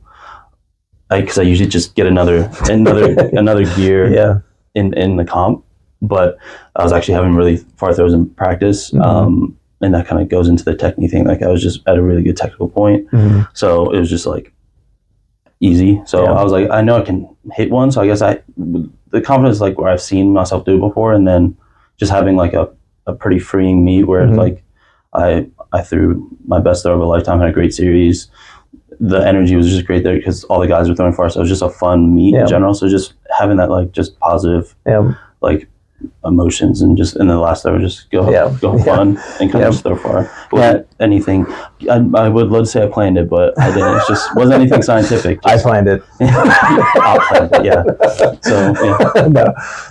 As you touched on a little bit there too, but describing like how you peak or what a peak feels like to you, and that seems like something you've learned as the king of Jimmy T's. Yeah. So I've got to make sure that you're known as the king of Jimmy T's. One taking advantage of the meet and also naming it Jimmy T's. So I'll take credit for the name. Hopefully, the competing that was out of necessity back in the day because I had to compete for opportunity to go to meet, so I needed that meet. But so hopefully the name I'll take credit for is a catchy name. But do you want me to go into the peak, or was that in the video? We can hear it twice. Is that good? I guess for me is always been easy for me to peak just because like my body responds pretty like it's simple to get to respond good. I think it's also makes it easier because it's something I had to pay attention to in high school because I was my own coach, I wrote my own programs, I did all of it. So like I had like full control and had to like have full knowledge and be aware of all of these factors that leads into getting my body to perform well. That now it's like just kind of like second nature, but also it's super easy because for me, once I take the foot off the brakes a little bit and deload, I pop up, and it's even easier because like some people need a specific deload, like okay, over the next 5 weeks we're going to take your load down by the X percentages each week. Like some people it's more complex because that's what their body needs, but for me it's just like literally do nothing, come and throw for practice, and then I'll be good in a week or two. So again, it's not too overcomplicated for me, but another part of that is kind of not being in school by the time that postseason comes along. The semester's done, so one, it's a stress relief. Obviously, it frees up time, but mainly it frees up like just bandwidth to pay attention. I feel like a lot of my peak comes with again do more out of the building at home and being able to like think about the throw all day, because that's what I want to do. That's my ideal day. Like this is my favorite thing to do. I love this sport. It's my favorite sport to watch and to do. So like I would love to think about throwing all day, but during the school year, that's not a luxury I have. But that also aids into it because you know my practices go up as far as like more reps and better quality reps, but also my mental reps outside of the building and the thought I'm putting into the throw increases exponentially. So that all kind of leads into my peak. Yeah, for sure. And I was going to say too, there's kind of a switch, and maybe that is just school being done, but I think also because you did it indoors in school too this year, so you just kind of say like, now it's time to switch from that process. I don't know if we got that on video, but you know, before or not, but your process is, you know, your process driven. It doesn't matter how it goes, and then it switches to like, hey, I got to get an outcome, and it's not always pretty. Like I'd say, indoor Big Tens wasn't pretty. Yeah, I would not. I would call that the opposite. So you know, you kind of got it done, and you were still getting back into shape again, type of stuff. So it's just like that switch there is like, hey, that's not necessarily something you would call a peak throwing 1850 indoors, but there's a different switch between like, hey, now it's time to perform and now it's time to get it done. And I think having that like last year Big Tens and having that, there is a switch there, and it's the mental reps, and we can touch on that again too, as far as the benefit of your mental reps that people don't see you doing, and you can't fake doing it. You have to intentionally do it with a lot of focus and send that pathway through, you know. I don't know if you want to touch on that again, but coach definitely knows the more scientific studies behind why it works. But it's one of those things. We have a sports psychologist, but early in my career, it was maybe our first year or two, but she kind of sat us down and talked about the mental reps, and I didn't believe it. Like I always think about the throw outside of practice. I always have in high school, always did early in my college career, but it was more like watching my film, seeing what I did wrong, coming up with a list of cues or things I want to work on the next day. So it was more like a preparation thing, reflection / preparation, rather than like technical progression type of tool. So that's where like the mental reps come in. It's like Coach said, you have to be like really purposeful and really think about it. Like outside of just like just picking yourself throwing 100 times, like really think about it. One thing that I do, I usually pair it. I think we touched on this a little bit earlier at this beginning. This like I pair it with my film. So like with my film and when watching other throwers, like I try to feel what it feels like to do that throw or to do it right. So that kind of like takes it to the next level. It's just like another step deeper. And these are all things that like I learned over time and kind of got better at over time. But yeah, there's a big thing that aided in it. You can make progression outside of that. Especially during the school year when my recovery isn't on point. The sleep isn't there. Like I'm not able to do all those things to make my body feel the best at practice. So I'm able to like really push that at practice. It helps. It's a tool. So this is like all developed kind of out of necessity. Rather than like I'm not trying to sit here like a guru. It's just like people do it. There's probably plenty of people that don't do it that throw far, but this is just what I did. That's to say too is, and I don't know my source either, but pretty sure I learned about it in Mind Gym, or the actual study of free throw shooting. And you had people who shoot free throws, people who visualize making free throws, and those who do both. And the ones that just visualized was almost as good as those who actually did it, actually practiced it. And then that's the ones who just visualize, they're just visualizing them making it, the process of, and they were walked through that. Hey, we're just going to have the ball here, you're going to feel it come off, you're going to see it go through the hoop, to the point where they got in and they were able to grab it and just shoot almost as well as people who actually practiced that. And shot putters don't have a whole lot of reps. You just can't. Your hands, your whatever, you're just going to lose intensity. So it's important to walk through those specific things, right? So you feel, this is my setup, this is my windup, this is how I push out of the back, this is how I want to come to the middle, this is the front, this is how I'm going to reverse and save it, and just continually take those parts and keep rehearsing it. And the analogy I've said before is like, if you're making a corn maze, I don't know how they make these things, but you ever been through a corn maze? Like when you're first flattening it out, like maybe they're just kind of roaming around, but that takes a lot of work to first lay that foundation, and then you just run through it, and the next thing you know, it's just a trail. So you just want to keep in that pathway. It's more important to establish a good pathway over and over and over again, and establish that, and you don't have to physically be doing it, but it's not something like, if you just mindlessly stomping through a cornfield or corn maze, you'll never get there, right? You need to kind of have that idea and know where you're going, or just cut your way through the exit. Just get out of Dodge. So, yeah, I think it also gives you maybe a little bit of peace of mind, like where if I'm throwing bad distance-wise in the moment, it's like it helps to think long-term, where like I've felt myself do these things before. So now it's just like doing the reps and taking the practice to be able to do it, and the distance will be there. So like that's like, for me, if it's always been like a fact in my mind, like the distance will be there. Like I will throw far, because I trust myself to create the process and just go through it. And I believe that my technical knowledge and my ability to course correct and stuff like that will all get me to where I need to be. So that's never really been a worry, and I think I'm pretty good at not like needing that short-term validation. Like I don't need to throw far. I don't need people to tell me I'm good. I don't need the praise. It's just all to throw far. Like at the end, and my technique gets to a certain point. So that's helped me like mentally, because I know there's a lot of athletes out there that really struggle with their competition mindset, and it really, like, having a bad meet could mess up their whole week. Like they're just down, like, and they can't recover. So I never really had to deal with that, and that's not something I had to work on. I'm a pretty black and white guy. Like I'm a pretty logical guy. So I've never been overly emotional. So it's, again, not something I need to work on. But if I had to think about what contributed to like just being pretty level-headed when it comes to athletics, it's just being technically minded and long-term focus. Like focus on the 5-year plan, not the 5-week plan. No, that's something that I want to dive into, hearing you say that, because like I was going to throw far anyway. I'm going to throw far. I just need to make it happen. That's a level of, well, most people would call that arrogance. So I'm going to throw far. I just need to figure that out. So that's just like this arrogant type of thing.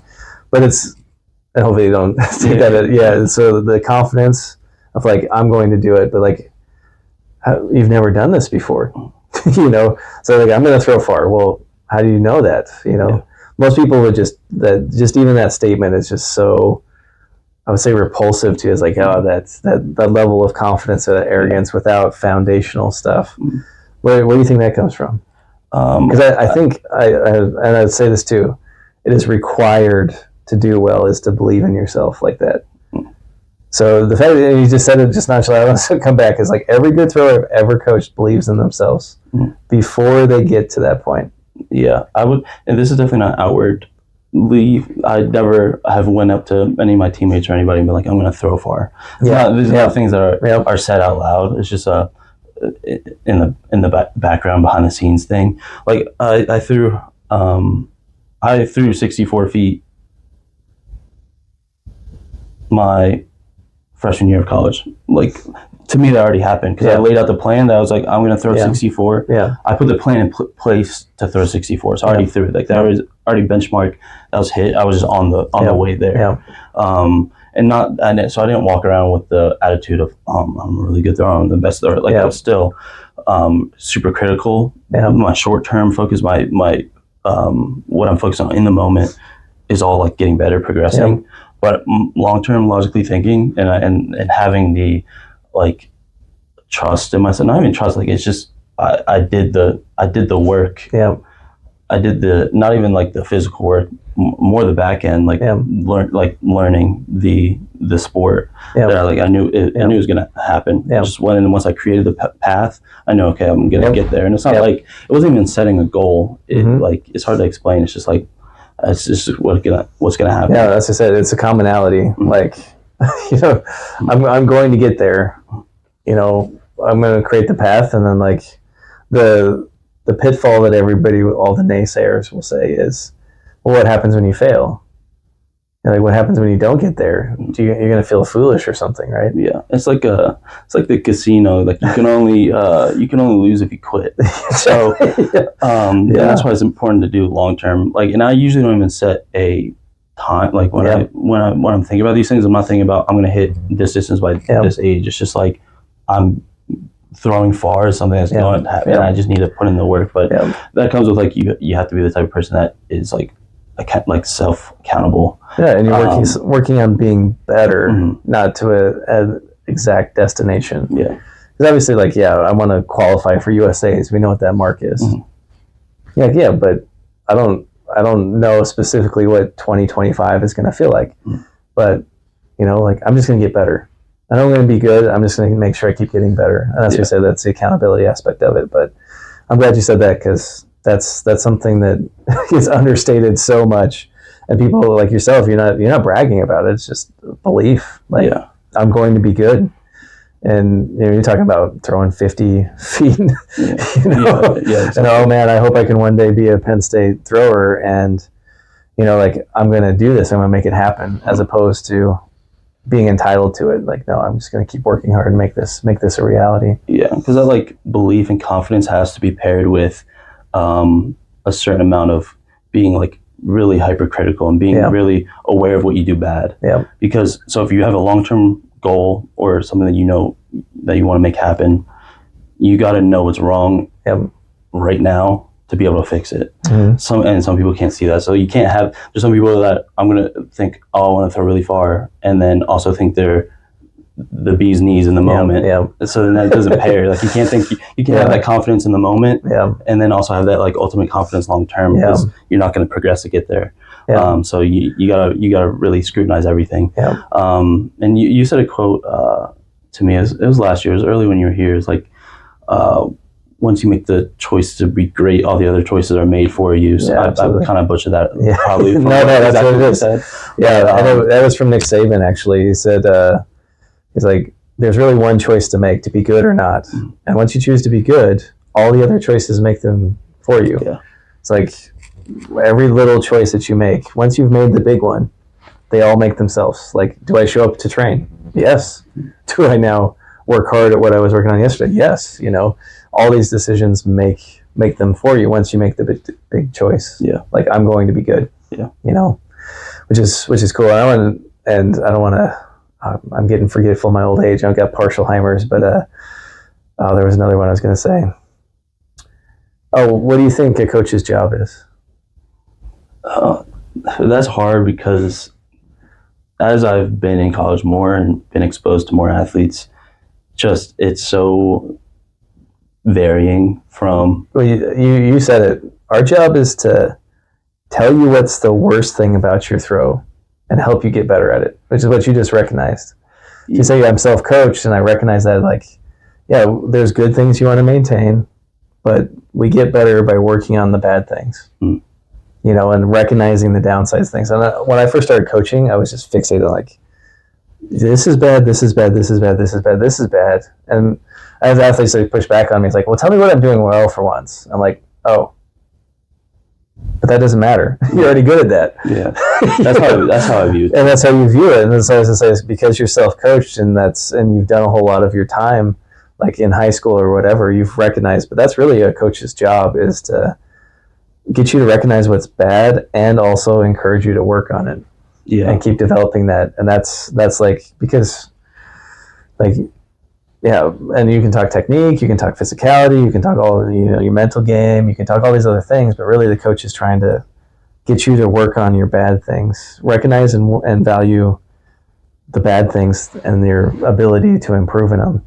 Yeah. We're not cheerleaders. Yeah, which I definitely agree with. But it's hard when there's many different athletes that need different things and they can't handle that level of scrutiny. But like for me, I'm my own worst critic. I know what I'm doing bad more than anyone.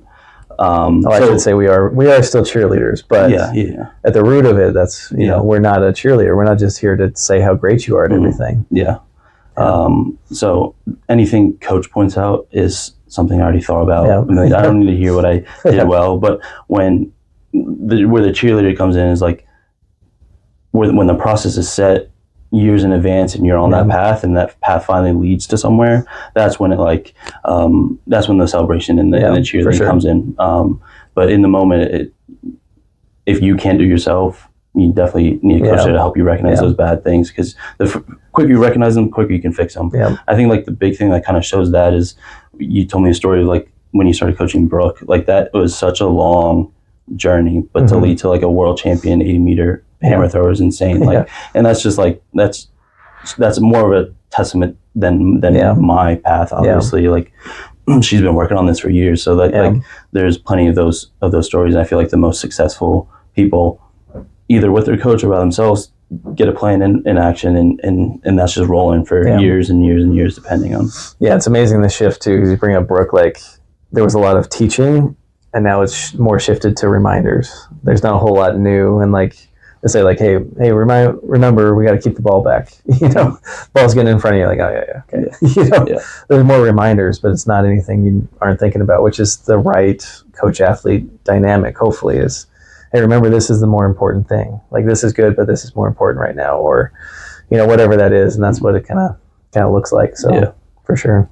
Yeah. So you touched on a lot of stuff there. It's all good. There's a lot. I'm trying to remember if you said anything specifically before it cut off, but Pacific. So that helps. But a lot of the things for me is just really stems from like I'm a nerd. I'm a problem, like I'm an engineer, so just the problem solving is part of my nature, and that's what is drew me to the sport, and the 100% accountability. Like if you want all of the praise when things go right, you have to be ready to take all the backlash when things go wrong, and take full accountability. So I like that. Like that's the stakes I like. You know what I mean? For sure. Like I like to put that at risk of having that backlash and scrutiny, but it leads to when I do finally hit a goal, it's like I can say like I did that. Like I'm very confident in that, because I was willing to take the scrutiny if I didn't throw hard. Yeah, take it on. And that's something else too. And I know the gut cut off that I want to touch on too is you're an engineer, and you're very black and white, methodical and stuff. I know you're trying to be professional, but you're also hilarious. I try to. He's giving me some credit, but I guess I just have the right type of humor for him. But no, as I said, it's dry dad joke type of stuff. But I think you also balance that with not taking it too serious. And when you're in the circle, it's business, and you hear like you're talking about some of this stuff, but you do keep it light. There's some ribbing here and there amongst your teammates, and a lot of joking around and stuff. And a lot of it is whispers and stuff. So sometimes it might be thought like, hey, are they talking about me? But for the most part, like I'd say, just the other day, like you walked up and Mal's like, what's going on with that outfit? And it was, in my defense, I think it was a great outfit. It was I said it was school spirited. I was being recorded, so I did all blues. Before you got here, every Friday was Blue Friday. Oh, okay. Mandated by Gondak. And you get kicked out of the track if you can't practice. Oh, really? Not in all blue. It was, you had to go back and change. So you were retroing it. It's a habit at this point. Every week. Mel walked over, it was all blue, and I was like, I guess you don't want to be the blueberry all the time, but if you, because I was kind of confused. It's like, well, they don't match. They're different combos. You're like, no, I'm just comfortable. It's practice gear that fades over. It's hard. I've seen her wear worse things. It's okay though. But yeah, it's important to have that like healthy like relationship with your practice partners that makes things go a lot easier. Me, Mal, Dwayne, kind of like that older group of shot putters, kind of just have that good rapport, and like we can just joke around, and that helps take the ease off of practice. And it's important to have that switch as an athlete. I don't think it's hard to have. I think most people have it where you can, okay, the minute where it takes you to throw, look at your film, okay, you're locked in. But after that, like, be lighthearted. Nobody wants that, like, you could tell when somebody's kind of energy's off. Either they're, super upset about something, or they're just frustrated, mad. It doesn't really add to the group. So I think it's important to have that. It's also because it makes them practice enjoyable no matter what. So like if I'm having a crappy day technically, I'm not doing what I want to do in the ring, like at least I'm not leaving practice like, oh, that was terrible. Because if you have so many of those compound, like, oh, I had a terrible time at practice, that's really gonna throw your So you have to help contribute to that. So to that kind of culture of just being lighthearted and just joke around. Well, even like you've said too, it's like, well, that was terrible, or that's some hot garbage. Or you gotta help knock people down too when it's that's you say about yourself too. So it's like, you're not taking it so serious, and I think that's a good balance. You don't want to be joking around in the circle, but like when you make a mistake or you mess up, or like, oh, that was terrible, or something like that, and you can laugh off your mistakes or your failures a little bit. I think that's while you're also trying your very best. I think that's good balance. I think the group does have a good sense of that, and I was also like, when you're mic'd up. Yeah, I'm excited. I'm interested to see what that goes. The minute into, or however long that's going to be. What's going to be on there? Walk up. Hey! Anybody have any deep dark secrets to tell me? It would have been amazing had somebody actually taken the bait to it. Yeah, and nobody knew you were mic'd up. I lost it though, because like I knew you're walking down with the camera following you and whatever, and somebody's just like, well. I just lays it all out there for you. It's funny you should ask this. I've been waiting to tell somebody, X. Fill in the gaps with whatever that might be. No, it's a good time. I think there's a good balance there, and it's important to support each other and keep each other humble and keep people working on it. I think there's a good balance there of it not being cutthroat. You're talking about. Luke maybe being a little tough, but like holding a high standard. But I think doing it with some humor, some levity is good. So I think you have a good balance of that too. Yeah, it makes it fun. It's not something I actively think about because this is just the throws group I came into. So this has always been. I don't know any other way. So you might be able to talk to them more since you've coached at multiple different schools, like what the different dynamics is. Different dynamics are in different throw squads. But I feel like that's common. Like, I don't know. Anytime I talk to a thrower, see throwers interact at meets, like, they all seem pretty lighthearted. But I don't know. You would be able to speak if that's unique or not. Yeah, I don't know. I laugh pretty easily. Some people get annoyed with how easy I laugh. I just enjoy laughing. So, I just do it all the time. But there are some authoritative coaches out there that just, you can tell because coach is coming in, better lock it in. But yeah, I like balancing work really hard, be focused, and also joke about stuff, and never want it to be on anybody's expense. Things that are changeable, like your outfit or your hairstyle or something like that. It's kind of or things that are not serious, like not true. Yeah, like those are the best. Like, those are objectively false, but exactly. Like you were saying, like commenting on Mal's new haircut that didn't exist. I don't know what's going on, but it looks great. Like, I didn't do anything. Like, looks like you did. I guess that's gaslighting too, right? Exactly. So it's a good mix. But that's like, again, nothing. I don't think any of us are intentional with it. That's just how we are. So it's, I guess, maybe a luck thing. So for maybe there's throws groups out there that aren't like that, but ours luckily are. And again, if reflecting on it, I think that helps with the progression. You want practice to be a place that you want to go to, because there's going to be days where you're going to hate to get out of bed. You're sore. You don't want to go to practice. But if you can have that like group to look forward to, just go having like a social interaction with, and that makes it easier. Yeah, and I think if you're working hard together, then you might as well not take it too serious and enjoy it, as long as you're working hard. And that's the balance, right? And I think for the most part, the group's very good at that. Yeah. We want to continue that. And I don't think anybody here, I've touched on this a lot, is, like say in Luke's case, like trying to, hey, you hold yourself to this standard. That means that they care. They want to see you, do well and carry this flag of Penn State throws further. And that's not going to happen if you're not doing it right, doing what you need to do to get it done. So, but you want that out of your teammates. You want to be held accountable. You want them to keep pulling you along and be there and push you when you're down, when you can do better and stuff. So, that's what you want in your teammates. So hopefully we can continue to grow that and say like, hey, you're being a good teammate by helping pull people along when they're looking for support and struggles or something. And, I think that's good balance there. I know Mal said it before. Is like, the guys keep me humble. So. A lot of it's unsaid. Like I don't want to make it seem like we have these super big heart to hearts and we really try to inspire each other. I think it's just like a healthy relationship with like messing with each other, but like a little bit of pride mixed in where like you don't want to have a super crappy day where the other person's throwing farther than you, like type of thing. So it's all that just to keep intensity up. So again, this is all kind of unplanned. It's just I guess we all wound up at the same place, which worked out for us. So that's one positive I can take. Nice. Yeah, and that's I don't know if this is any other stories you want to share, whatnot too, but what got cut off or what didn't. But your ankle injury. You came back from your ankle injury to all-time PR. And, I mean, I know you touched on it a little bit. I don't know if it got cut off, but like working on different parts of your throw. You want to elaborate on that more so when you got into the board indoors, foot hit in, Luch went one way, foot stayed here. Yeah, which I do every throw. Like that's how I reverse in general. So it's something I've done a million times. Why that one aggravated it, like it caused a contusion.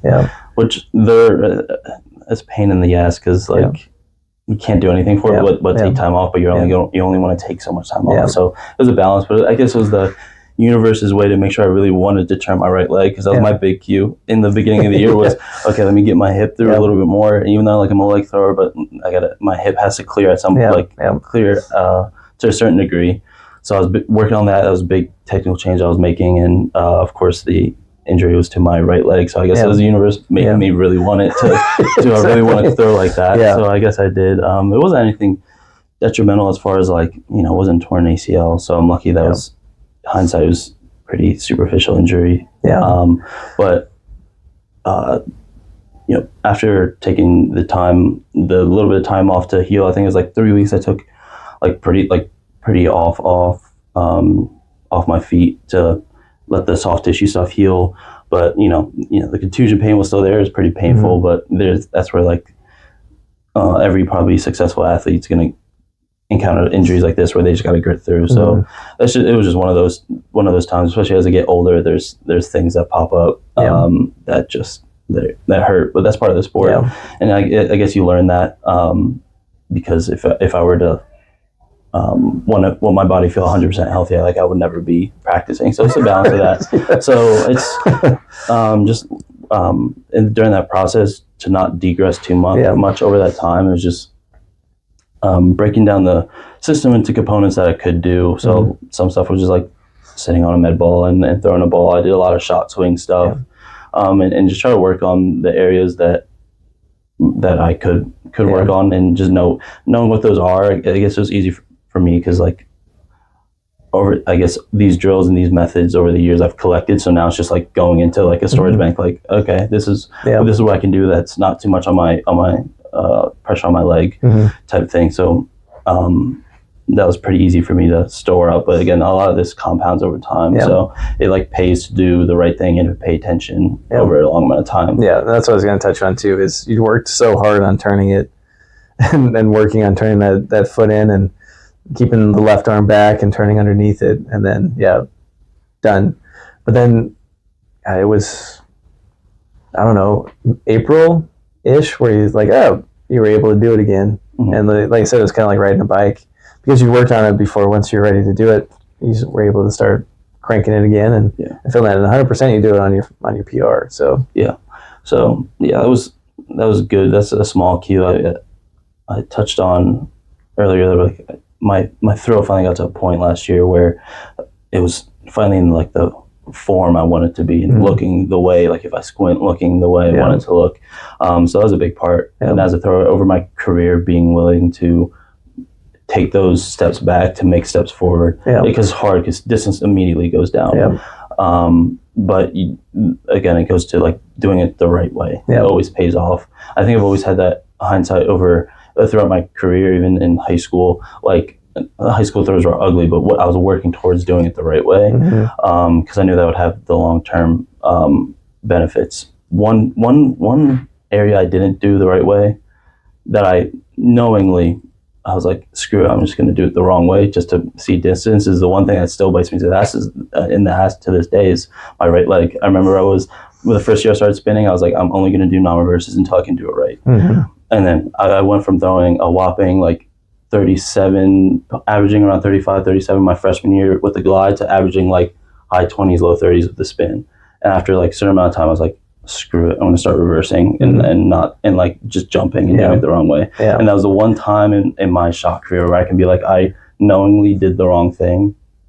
And now you can see that to this day it haunts me. Like that's my worst technical flaw that I have to this day is my right leg in the front. So I guess that's a good lesson, that do it the right way, because I did a lot of things, started doing the right way and always progressed in doing the right thing, but that's the one time I veered from that, and it bites me in the ass. So. Well, having a good non-reverse too is like you touch on that too, because it's a double-edged sword. Like doing non-reverse, you can work on placing and turning it and having connection on it, but then people like don't use their leg all the way through or their hip all the way through because they're non-reversing too. And that was the best shot putter I've ever coached. That's what monster non-reverse, monster non-reverse, and then reversing was always hit or miss. You know what I mean? Because it was just constantly non-reversing, and like he'd almost developed a demon the other way, where like he didn't know how to reverse properly. And it was almost like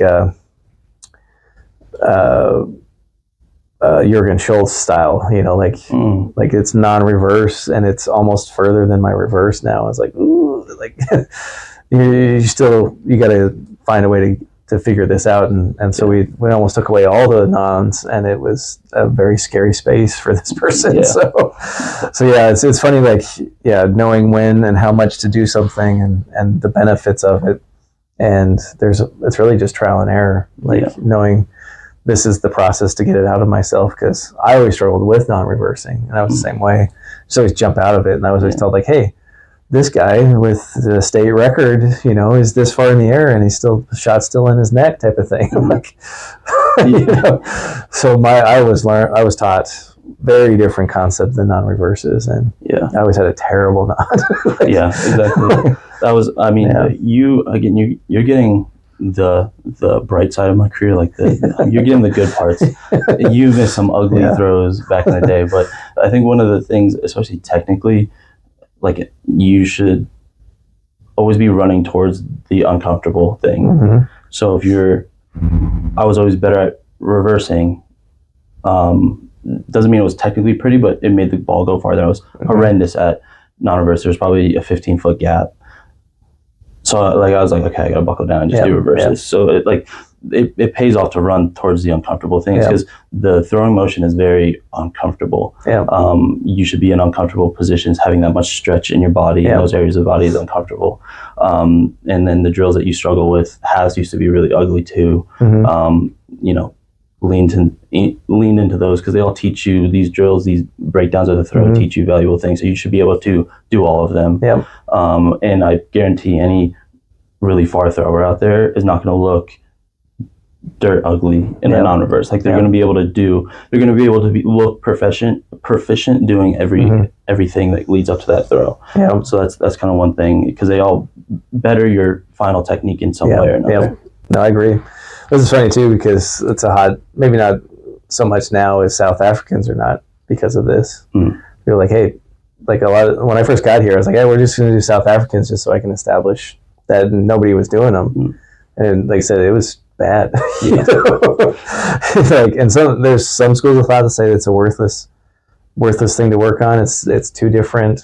You throw far and foul, it's not relevant. But again, like, it's uncomfortable because you might have some inefficiencies with how you get out of the back if you can't do it in a south. Yeah. You know, lean into the uncomfortable. That's a great statement. Yeah, that's one thing we might differ on, is maybe our opinion on South Africans, because there was it never got like skipped over. There was a point in my career where I worked on them and I got them good. The year I got over 18, like I was throwing 18 in South, so like they got proficient at some point. It's just, and my point in my career is like, I think it doesn't mimic the back as how I want it to. But it teaches you different things. So this is like, I'm comfortable saying these things because I've done the research to support that. So like, if you say do South Africans, I'm like, no, I can tell you why. I can give you like a good logical breakdown. But if it's just like, no, because I don't throw far and it looks ugly and am I going to fall, then that's probably an indication that you should do it. Yeah, exactly. I don't know how much some of that's advanced technique stuff too. I don't know if we caught that on video or not, but you know, talking about the path of the ball, and there's certain things like, South African is a learning tool, not necessarily an advanced motion, right? And I think we all can agree on that. You know, I also came from like John Powell's, like no matter what he did South Africans, that was part of his reps. You know, Oldfield a little bit there. So you have some people like Adam Nelson's like, never do it, it's a waste of time, never touch it. You know. And so you have very extreme thoughts on that, and I think anything is a tool. It's not a legal throw, and neither is a step over, and there's places for that stuff, you know. So it's just like, we want to use each of them in light of what we're working on. It's like, just feeling how to get off the left or finding balance stuff for beginners, very good drill. It's just a drill, right? You know, it's not the full throw. So but I think that's one of those things, like, can I apply this in an uncomfortable way that's even like what you're trying to do on a full? Doing a South African is uncomfortable. It doesn't feel right. You're going to have to make sure you do it and it all makes sense and you're on balance and stuff. So there's takeaways from anything, right? So exactly. I think that's where we have like a good coach-athlete relationship, is like we both kind of think the same, which makes it a lot easier, and it makes a lot of things not have to be said, because like we understand like the nuance of everything, and everything's a tool and everything has a time and a place, and there's not like your training splits aren't going to be rigid. Like there's going to be times where I need a South to do South for a week or two just to like work on something. But like we understand that and kind of have the trust established that there's a reason behind things, and it's not because I'm not doing something, or I'm doing something because it's uncomfortable or something. It's just so that's a point to have established with your coach for sure. Yeah, for sure. No, that's a good thing to touch on too. Is like, I don't know if this got caught on it or not, but the coach-athlete relationship is we're on the same side. Like, it's not supposed to be combative. You know what I mean? We're on the same team against gravity. You know, so understanding that at first is critical. It's huge to the process. So I just want to make sure that's the first thing. You know? Same team here. We're on the same side. So. And we didn't have I came in halfway through my career, so last year more than halfway. So we didn't have that time to establish like a really deep connection, but like hopefully, like, I'm sure if you were here for my full 5 years, like we would have had a more deeper relationship, and I think that would have been more towards like you've been able to be more critical and like point my flaws out. Like, just because you know me as a thrower, as an athlete better, you would be able to like, I would look to you as my like naysayer rather than my like like just to point out and check me where like things are wrong. That's one thing we didn't get to establish, but at least I got to, like, by the time you got here, like I was down the right path, so like there wasn't probably maybe too much of that, but so we think the same when it comes to technique and just understanding of it. So for sure. That makes it easy. For sure. Because it's really hard when it's the other way. I've experienced that. That's what this is something I say all the time, so it's probably on another podcast or whatever, but I ask people to define technique, and most people can't define it, which it seems pretty obvious to me. So do you have your definition? Yeah, okay, put me on the spot. It's just how I think about it is I'm trying. The whole goal of the spin is to put my body as far ahead as the ball as possible, and then until the point of release. So it's just like throwing, and that's like if you look at anything that's rotational, golf swing, baseball swing, they just try to put as much of their body ahead as the implement or the bat or the golf club as possible to get it to go. And an optimal path would be, you know, a nice spherical or elliptical orbit. But yeah, that's what if I break it down, like the one analogy I heard is like, if you press your finger on something as hard as you can only go so hard. And if you wind your finger back and snap it, that's the point. I do it with throwing a pencil too. Yeah, exactly the same thing. So it's that's the whole motion is to wind up that band, and then why you do all the extra stuff. The lifting, why it's important to get strong, is because that makes that band more elastic. So when it snaps, it snaps better. So like that's kind of like the super boiled down. It's what creates velocity on the implement, right? So there's a balance component to it. So you say like, I want to get everything ahead of the ball, meaning that you're contracting before the ball releases. So there's a kinetic chain reaction that sends it out, right?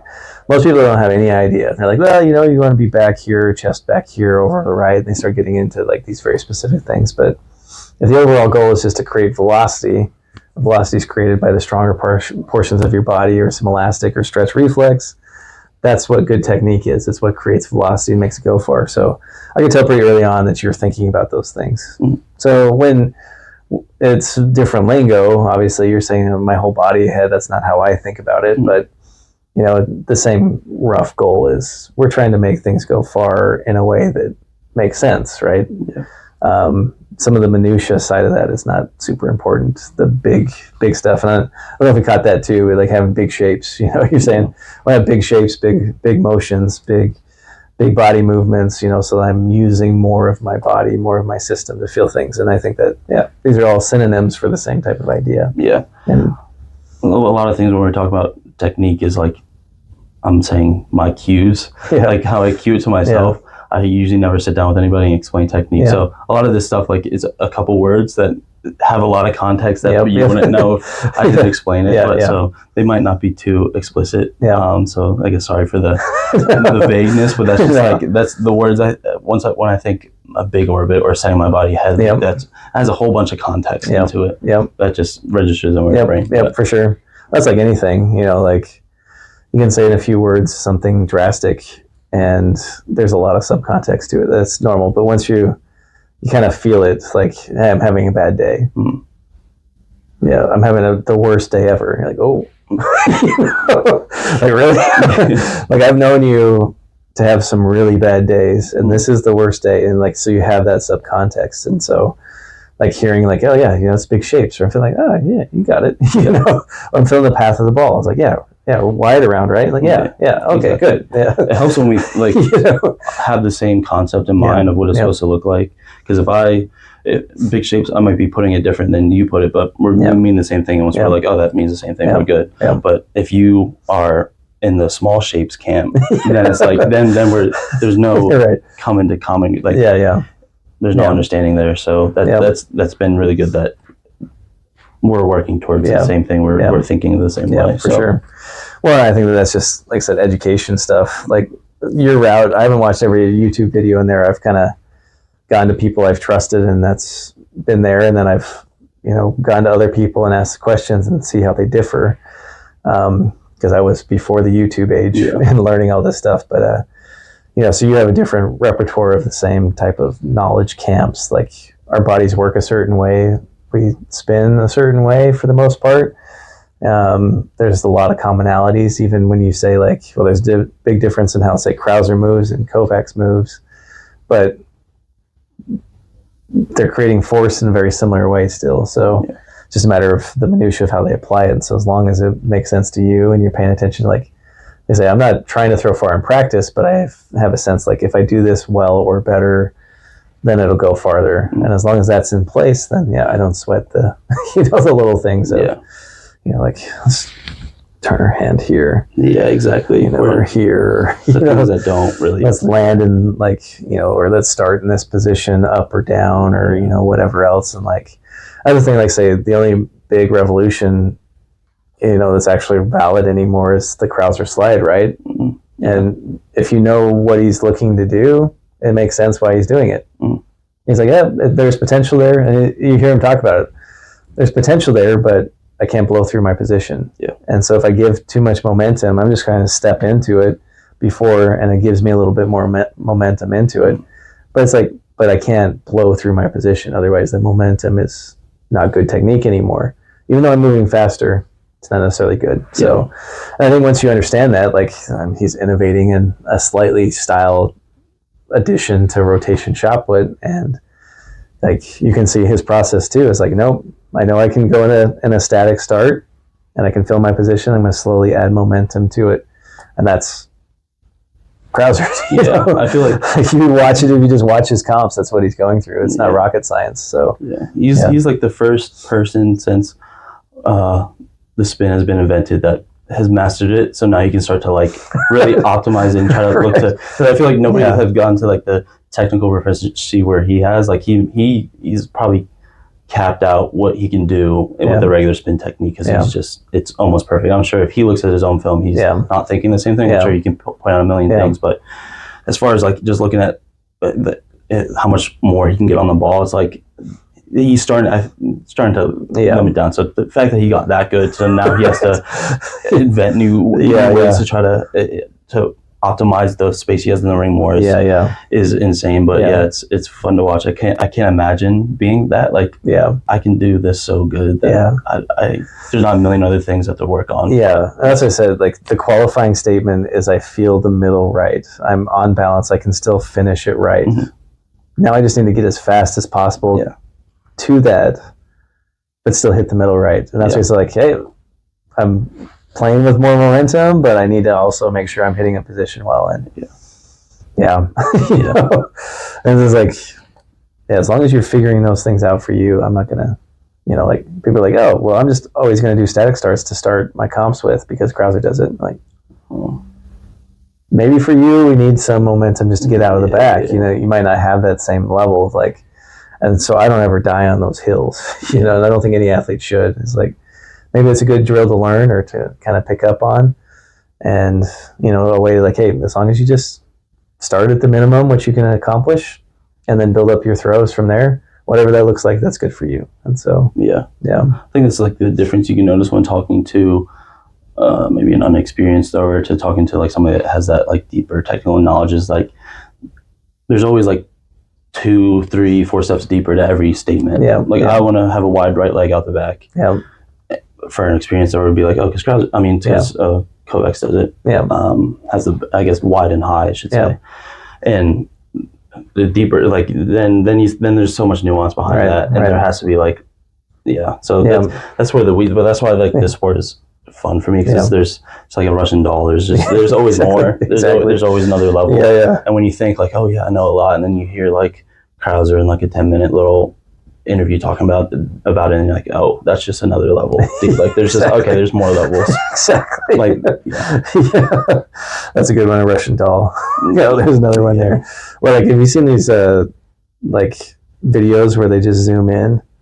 There's like a picture and zoom in to like the dinosaur's eyeball. And they keep zooming. It's just more like, and then there's something in there, and then there's like, oh, there's a person at a bar there, and you go into like their ice cube, and you just keep zooming in and in. I was like, that's kind of what it feels like sometimes. And the unfortunate part is you can't skip levels. Like you gotta get to each one to know there's another one. And know where to find it. It's like you can't skip it. And that's why there's a lot, like for throwing, if Krauser came to talk to me when I was early in high school starting to spin and laid it all out for me, I wouldn't be able to appreciate that and put it to use, because you have to go through every step leading up to that to really understand it and contextualize it. And again, a big thing is feeling. So like, how does that relate to you as a thrower in the ring? So that's the fun of the sport for me. Is a never-ending problem.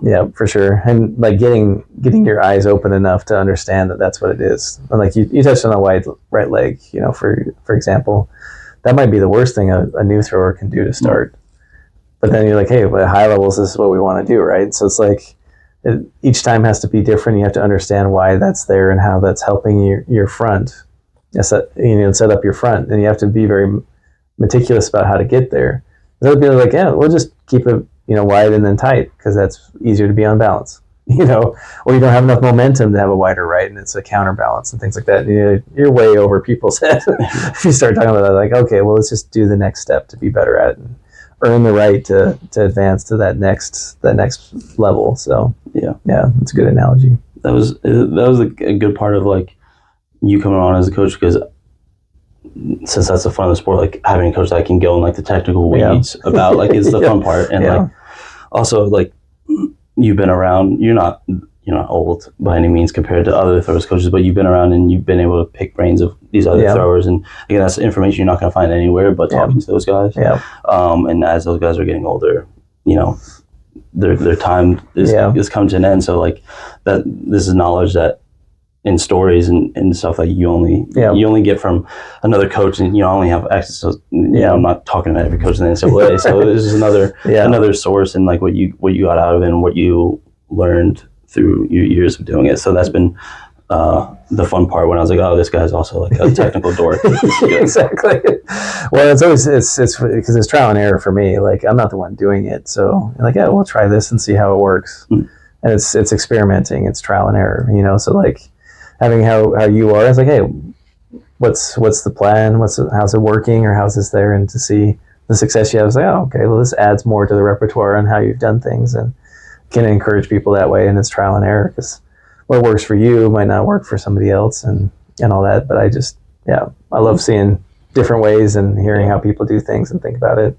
Because I was never a very good athlete, so I don't tell very many people. But hearing what really good people are doing and why and how they think about it, people smarter than me too. It's just like, oh, that makes more sense. Maybe I'll nick that a little bit and try to learn from that, and as much as I possibly can. So yeah, I enjoy it. Yeah, that's definitely one thing to preface with anything like talking. When I'm talking about my technique or what worked for me, I'm far from a technical model.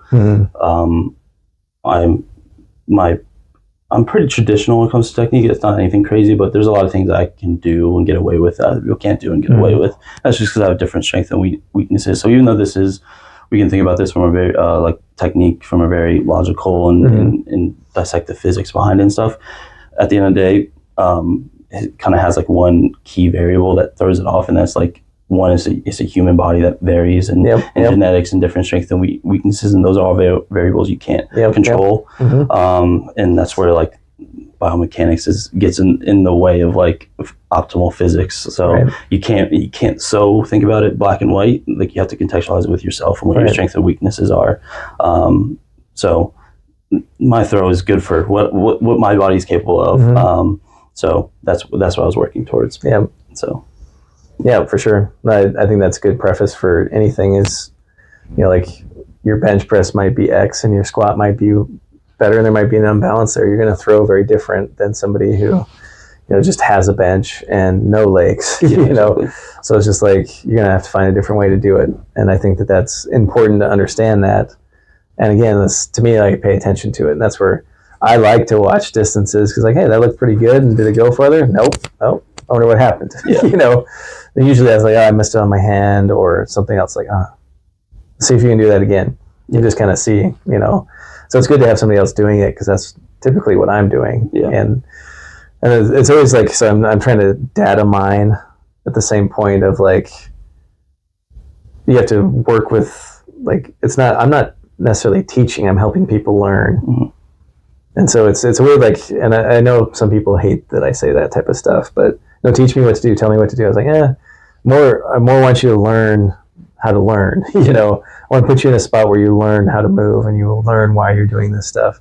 So if I just give you all the answers, and you're talking about with Krauser, just give you all the answers, you won't value it anyway. Trying to find this way to learn your throw and learn what works for you. And like, you don't necessarily have to throw far every day, but you have to have an idea of this work. I did this and it made it go further at this intensity. And if you're paying attention to all these things, then you'll start to learn what works for you. And so many people are just like, I only care. I just want to go far. Like, right. But learn what works for you in the minutia of it. Like, and other people are like, oh, okay, that makes that sense. So you're just trying to encourage those types of things. Which is take your biofeedback. Which is because you're a coach, so you're dealing with way more athletes. I'm just dealing with me, which is great. But there's athletes over there that will never get it, the minutia, and can still throw far, and you got it, and that's a different challenge of its own. That's why I'm not a coach, because that's how I can communicate with the sport, is the minutia.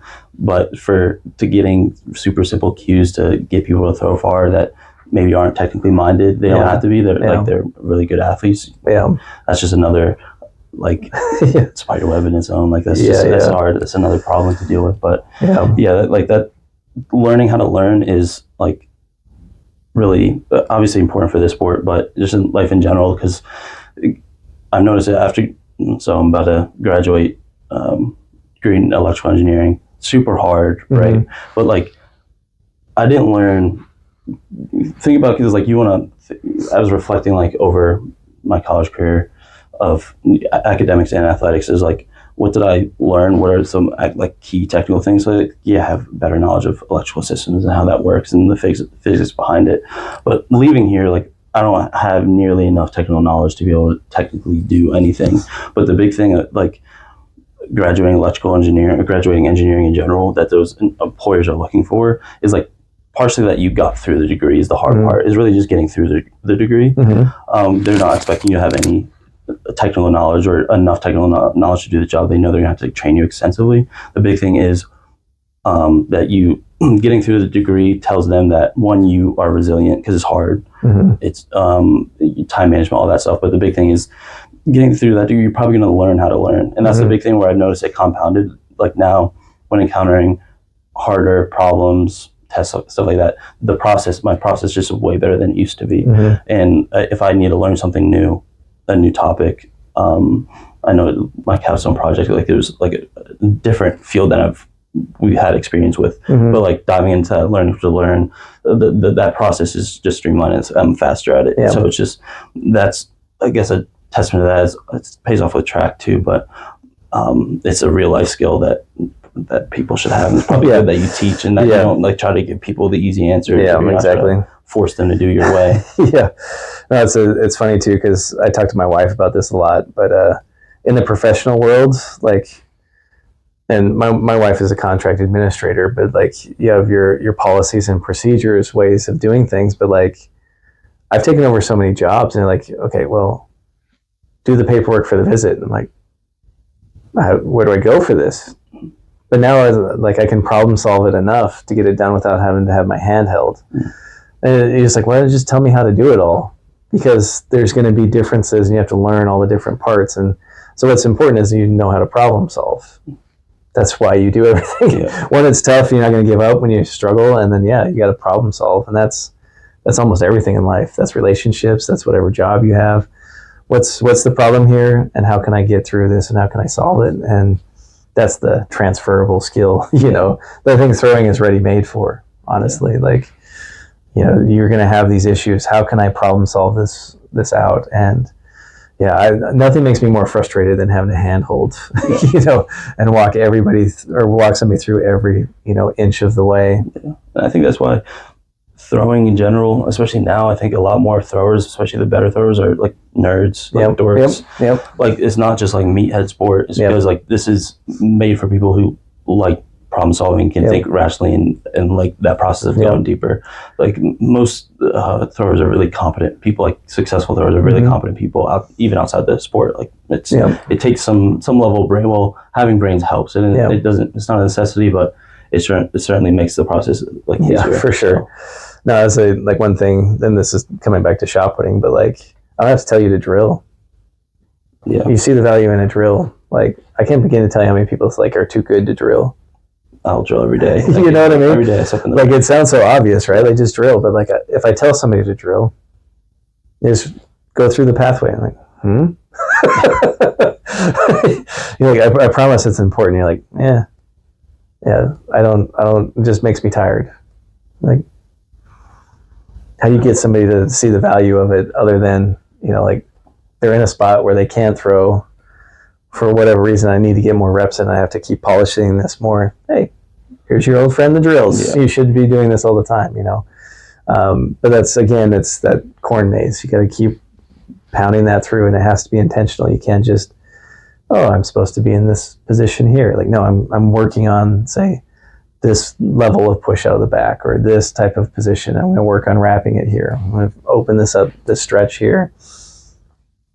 If I was to do that all for you, yeah, you'd hate my guts. Yeah.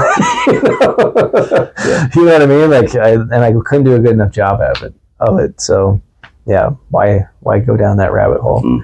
But then I would say some of the most successful coaches I've ever seen, they teach such a strict style, and they all throw the same. You're like, oh, you look exactly like you. And then I don't know how to take it. I think it was a compliment, but I had another coach like, oh, you taught that person to throw a hammer. Mm. I'm like, oh, maybe I am teaching too much of a style. I don't know. Because I take a lot of pride in like the being dynamic, like the street ball session or the prisoner rules comp we just did, is how close all four of you were. But then also, like, I had so many comments like, they all throw very different. Yeah. You know, they all throw very different. Like, how do you manage that?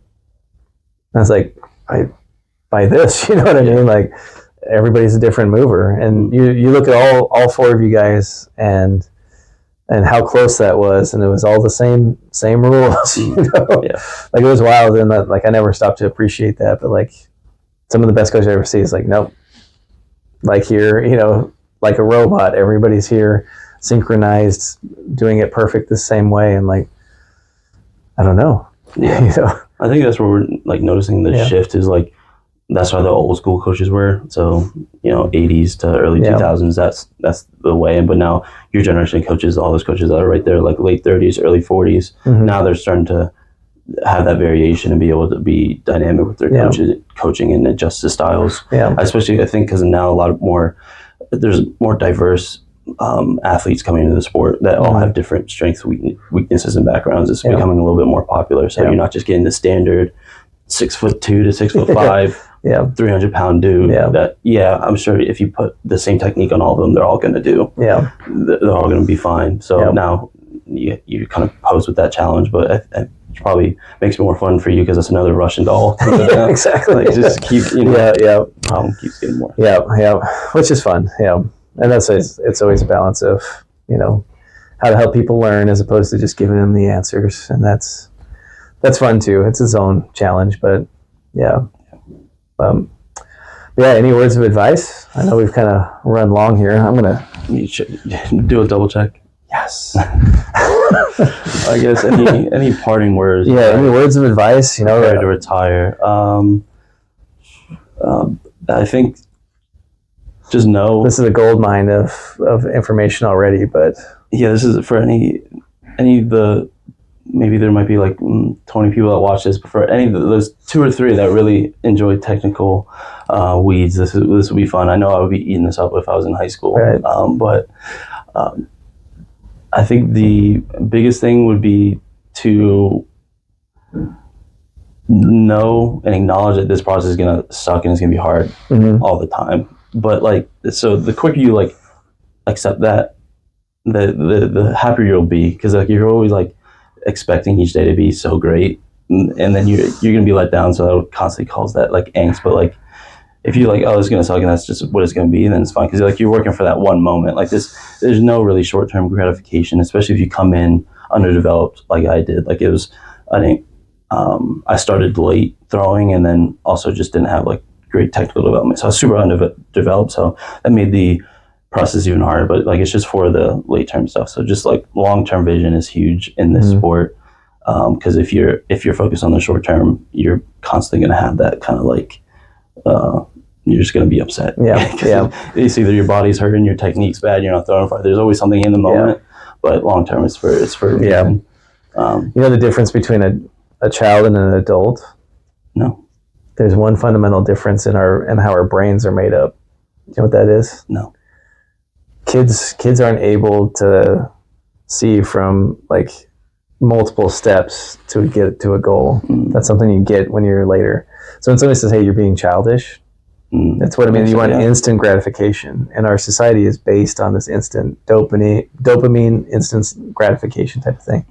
Throwing is not that way. You know, maybe you get these little dopamine rushes like, hey, that one went over the line today, or hey, I finally figured out how to like turn my right leg a little bit more. So those are those important victories to have. But you're going to take a lot of bad reps, Yeah. a lot of tough times doing that for an ultimate satisfaction. So like, that's why it's important with kids. It's like, hey, you have a piggy bank that you save up for things instead of just buying it for them, you know? Yeah. But anymore, our world is based on that instant, like, oh, I'll use my credit card and then pay it off after, you know? And some things have to be that way, but the more that you can embrace that's worth the long term, you know, like hopefully throwing 1983 and or further now was worth all the, you know, the pain, personal anguish, you know. Yeah, it's probably a rule of thumb for anything in life, but especially throwing. Doing the hard things is going to lead off to more payoff in the end. So it's just always looking for hard things to do, and that's kind of everything. Yeah. So do I feel like it paid off? Yes, I mean, sure. Like, there's more that I want. Like, leaving this sport, I'm not leaving the technique behind that I would want to leave. So maybe that's like a little bit on my mind. And we talked about it earlier. Like, there's always this what if. Like, you know, what if I could dedicate 100% of my time to the sport? Like, what are the so there's that in my brain a little bit, and like maybe a little bit like I'm not leaving exactly the technique I want to leave behind. But I think so. I got to probably heights that nobody would think I would get to, like throw a ball. So I guess it's pretty cool to do. I started the sport because my grandpa got me into it. He did decathlon, and so like that being what started me off, and like being able to like show him like, yeah, this is what I did with it. Like I took it and ran and threw farther than he's old. So like the people back then, like that would be put me like top of the top. So like that's a good like maybe victory. Is like I did like I took that and ran with it and got to a pretty good spot in the sport. So it's been fun along the way. Met cool people, had cool experiences. Being able to do this as like a part-time job and like all the perks that come with being an athlete, especially at a Power 5, is like I don't take that for granted either. That's really cool. Like it's easy day to day to be like this is normal, but like this is very non-normal. As I like about to graduate and be done with the sport, like I'm noticing all the small things that I won't have like the luxury of anymore. That like in real life I have to like go. I haven't had to like buy a granola bar in years. So to have to like if I ever want a granola bar in the future, to have to go buy it's gonna pain me. So like just little things like that. But so it's all worth it. Oh, that's so funny because I say the same. Like we have our nutrition station and like like the price of like those fig bars or like a Gatorade bar like $3. Like I just grab like 6 of them if I want to have them for like the whole trip. Or, like I don't actually take 6, but you know what I mean? Like you can, and you're just like, that was like $20 right there, you know? And you don't even know it. You know? Numb to it. Yeah, it's amazing. It's amazing privilege. And I know you've touched on before too, but like the travel, the seeing everything and you're just throwing a ball, you know, it's pretty cool. It's pretty fun when you get to think about it. And the fact that I've been like, you know, healthy all these years, no like, terrible injuries, no terrible sicknesses have been great too. So I got to like really experience it. So a great fun experience. And I guess I surpassed for some reason 64 has always been that number in my head in high school. So I guess I surpassed that. But so I guess maybe that's a goal to off, but there's a lot of things that aren't, but that's part of it. Yeah, when you're goal oriented, you have those flag posts that you just zoom right by. Yeah. It's so funny that it happens all the time. You're just like, well, the next step, and the next step, and the next step, and the next step, and the next step. And then you stop and actually look back. It's like, oh, I'm actually a lot further than I thought I would be. Yeah. Next step, you know, I'm like, oh, I already superseded this. And yeah. So, it's been fun. Any other advice I could give? I don't think anything. Biggest piece, respect the dojo. Dojo respect you. Treat it well. Yeah. Sweep it. Do what you gotta do. The dojo is everything. That's true. We gotta maintain it a little bit better. We've been a little lax on it. Yeah, we like the pit. Yeah, we gotta bring the other rake over to start that trend again. Yeah, we gotta. Well, it's tough too because we have the lines and stuff. You don't want to mess them up. Yeah, it's all right. Yeah, we gotta respect the dojo. Yeah, I do like the Japanese style of doing things like that. It's simple. It just makes life simple. Like it's like Do you know Kevin McMahon at all? He's a old school hammer guy, lefty, but he does design dojo. So he's like a graphic designer now. But he coached at Stanford for 3 years, I think, and was just under 80-meter hammer thrower, I think, or just under 80 meters. He'd be mad at me if I misquoted him, but to me, he's a legend, so just a good guy, but like he always is doing these Asian-inspired design dojo type of stuff, so maybe get him involved on the Jimmy T shirt for you. Oh, sick. Respect the dojo. Jimmy T. Jimmy T's king. Maybe that's what come back. Get a picture. Reunion could be our throwers reunion, 5-year reunion could be we all have to come back and throw out Jimmy T's. Yeah. It could be like a respect the dojo. and wear the t-shirts. Yeah, go throw in it and then fix it up after. Get t-shirts or something. I like that idea. I don't know whether fixing it up. I can watch people fix it up. No, I mean just rake it or whatever. Just do the old for old time's sake. Now you're trying to get free labor after I graduate. No. No, yeah, whatever gets me not doing it. There's nothing that makes me more mad when I'm just like scrape at everything. For you, it's worse because you probably got to clean up hammer holes too. It's probably yeah. Go in filling there, those up, filling them over, and then like people are like, oh, I don't know where my ball landed because there's so many holes. Like. Just go out there and start sweeping it. Yeah, but it's all good. Yeah. Got to respect the dojo. I guess one parting from your side, knowing this short time, like what was your first impression of me? Maybe not like personally, but like what you think of my technique, and now getting to like know me more. How do you feel? What's your feeling? Well, I think it wraps it up too because when I first watched you throwing, I was like, because I asked you this question, I was like, well, what are you working on? And then like, who's your hero? Like who's the model? And because I was saying like, it looks like this is Joe Kovacs type of style. Like you're trying to move like that. And I was like, because every technique has pros and cons to it and how you're moving on it. And so my first like, I can see what you're trying to do and build up the speed, but might have a hard time keeping it in, both in the sector and, at the front. But it's like, I can see the potential of it. So, I just had the concerns of like, hey, are you going to be able to land? Because when I was first watching it too, it's like you were working on it, but like you're shifting off of your right a lot, and you have a very dynamic sweep in and stuff like that. It's like, can you hold it to actually get out of the front? And when you do, is it savable? You know what I mean? Or are you going to come around it a lot? So I was like, but we'll just see. So see how you do. And like, if you remember, I always ask a lot of questions at first. So when I first started to work with somebody, like, and what are you working on? How'd that one feel? Like, did you like that one? No, that was bad, or whatever it is. So I'm just trying to get in line with where your thoughts are, and then your appraisal of how it went. And it was pretty smooth with you. So yeah, I feel like it could be a little bit jarring because I'm not orthodox. I wouldn't say I'm like the most easy to work with, and mainly because it's like I don't explain my process. Like if you can't like hop in and see it, you're very confused most of the time. But like I'm most likely not doing anything just because like everything has a purpose. Exactly. But as a coach coming in, especially coming in like this late in my career, you probably and you don't have no clue about me. It's like it could be very interesting. Well, it's fun too because like I don't strict memorize anything very well. That's why I like write it down, or I try to have my resources at hand. But like I look up and say, okay, well, I know I have an 18-meter shot putter, but did I remember it was Luch or Dwayne or Dylan or whoever? So I come out and like, okay, who's the follow through?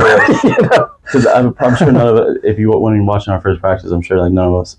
I don't think I was at the point. I thought it was Dwayne at first. Yeah, right? I would believe it was Dwayne. Yeah. So you see, like when Dwayne is like, "Well, what's your PR?" And like, I'm just trying to get to know everybody.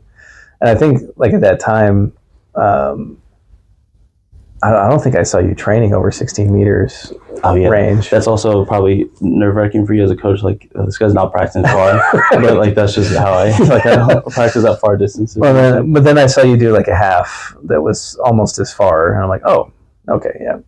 Yeah, that's interesting to see your perspective of it and like hear that side. Yeah. Because I was like, if you did a half throw or a stand throw and you actually connected on and hit one, I was like, oh, yep, he's got the foundation. Yeah. You know, as I like, as long as you can do some of those things, like you can strike through it or you move it pretty well, it's like, then the concern is like, okay, is your full like so inefficient you can't get to your middle the same? And so it's the question of, you know, like you have that big half, just can we get there with a little bit of momentum and try to just get some motion from that? And I was always like, no, I got this. It's like, okay, yeah, I'll get there. I was like, you do know you just did a half throw further than your full, right? Like, yeah, but you know, you're always risking it for the biscuit type of thing. It's like, I gotta go for the big one. I was like, well, like, can we meet in the middle there? Yeah, especially because I work on the back so much that I know there's things wrong in the finish, but like it's like I'll get there when I get there. Like the back is most important. So there are many times where my distances throughout the year are pretty low. But again, it's all working towards the end goal. But that's funny to hear your side of it. Yeah, well, there's times like, and it's the little thoughts that I have. It's like, do I rein it in or give more rope? You know, it's like it's just a decision I try to make. Is do I try to deviate here before it gets bad, or do I give him the rope to see? And if you take that rope and do something wonderful with it, then all's good. Take that rope and hang yourself, and like, oh no, I got to save you now. So, but there was some moments there. I was like, oh, well, I see the foundation there, and like you're confident, so yeah. For the most part, that's it. Yeah, we said like, hey, I'm gonna throw for it. I know what I need to do. I'm like, okay, you know, I'm not gonna get in the way. I'm not gonna fight you on it too much. I might try to encourage a little bit some way or the other, or hey, what are you thinking about, and kind of get on your side of things, and then I'm kind of a spy at first. Yeah, that makes you know, I'm trying to infiltrate and try to make change inside the war room as opposed to attack right away. So so that makes sense, because there's some things that like watching you, it's like, oh, I can see the potential, but is it repeatable or is it consistently there? And and then you'll smash a forward throw and like, oh, there it was. My technique things will look really ugly until they're not. That's part of it. Especially because when you came in last year, I was breaking down a lot. That was my last big breakdown of areas of the throw. So it was really deconstructed at the time. But I think it came together pretty nice at the end of the year for you. I'm sure that wasn't on your expectations. Like if you have to put money on anything, I'm sure you wouldn't put money on me hitting that distance at that time at the end of the year. Especially maybe after seeing the ankle, but that's part of it. That's the fun for me. It was more the ankle, and then it was more of because once it shifted to, you know, like, can we just get a strong press? Can we get the front there, and then just kind of lay on your right foot enough, and can you press off of it? And I was like, if we just had that foundation, I was like, I'm pretty sure you could go 18 mid again. You know, and then when you started feeling better, and you were in Miami and I was in the UK for whatever, and I was like, first like, oh man, there it is, you know. And I go, oh, well, I also see these far fouls, which I saw too. Yeah. And like, I remember another conversation, like, do you think it's savable? You're like, nope. Like, absolutely not. Like, are you sure? It's funny because we like, I don't make or at least back in the day when I used to foul more when you first got here, I don't make I don't ease your mind at all. Like as far as like I think I can save it. It's just because like I don't know how I think about saving is different. And like you, maybe as a person that didn't throw a shot or didn't throw a shot for as long, and as far like I don't think of saving as an effort thing. It's just like all about efficient transfer and not being behind yourself. So I'm very black and white. Like I know when things aren't savable, and I'm throwing completely wrong, and I'm not even close to being able to save a throw. Well, that's where the humor stuff to me comes in, because I was like, yes, there's some things that you probably could do and throw in the middle of that, but you're like, nope, can't save that one. Like I'm pretty sure there's somewhere in there. It's just like, nope, no chance. Like, I think you could save some aspects of that, or there's a way to tweak that and still throw farther and save it, which was my point. You're like, nope, not happening.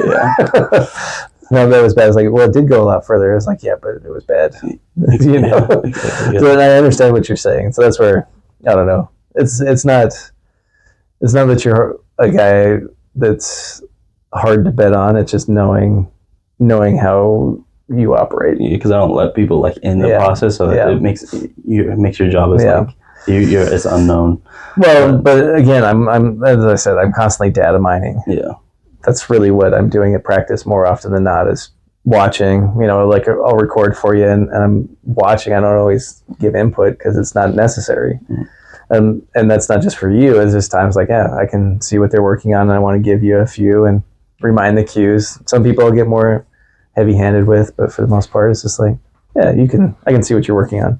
Like, that one looked a little better, right? You know, like, that was better. You know, how was the back on that one? It's like, it was, working on the right leg or whatever.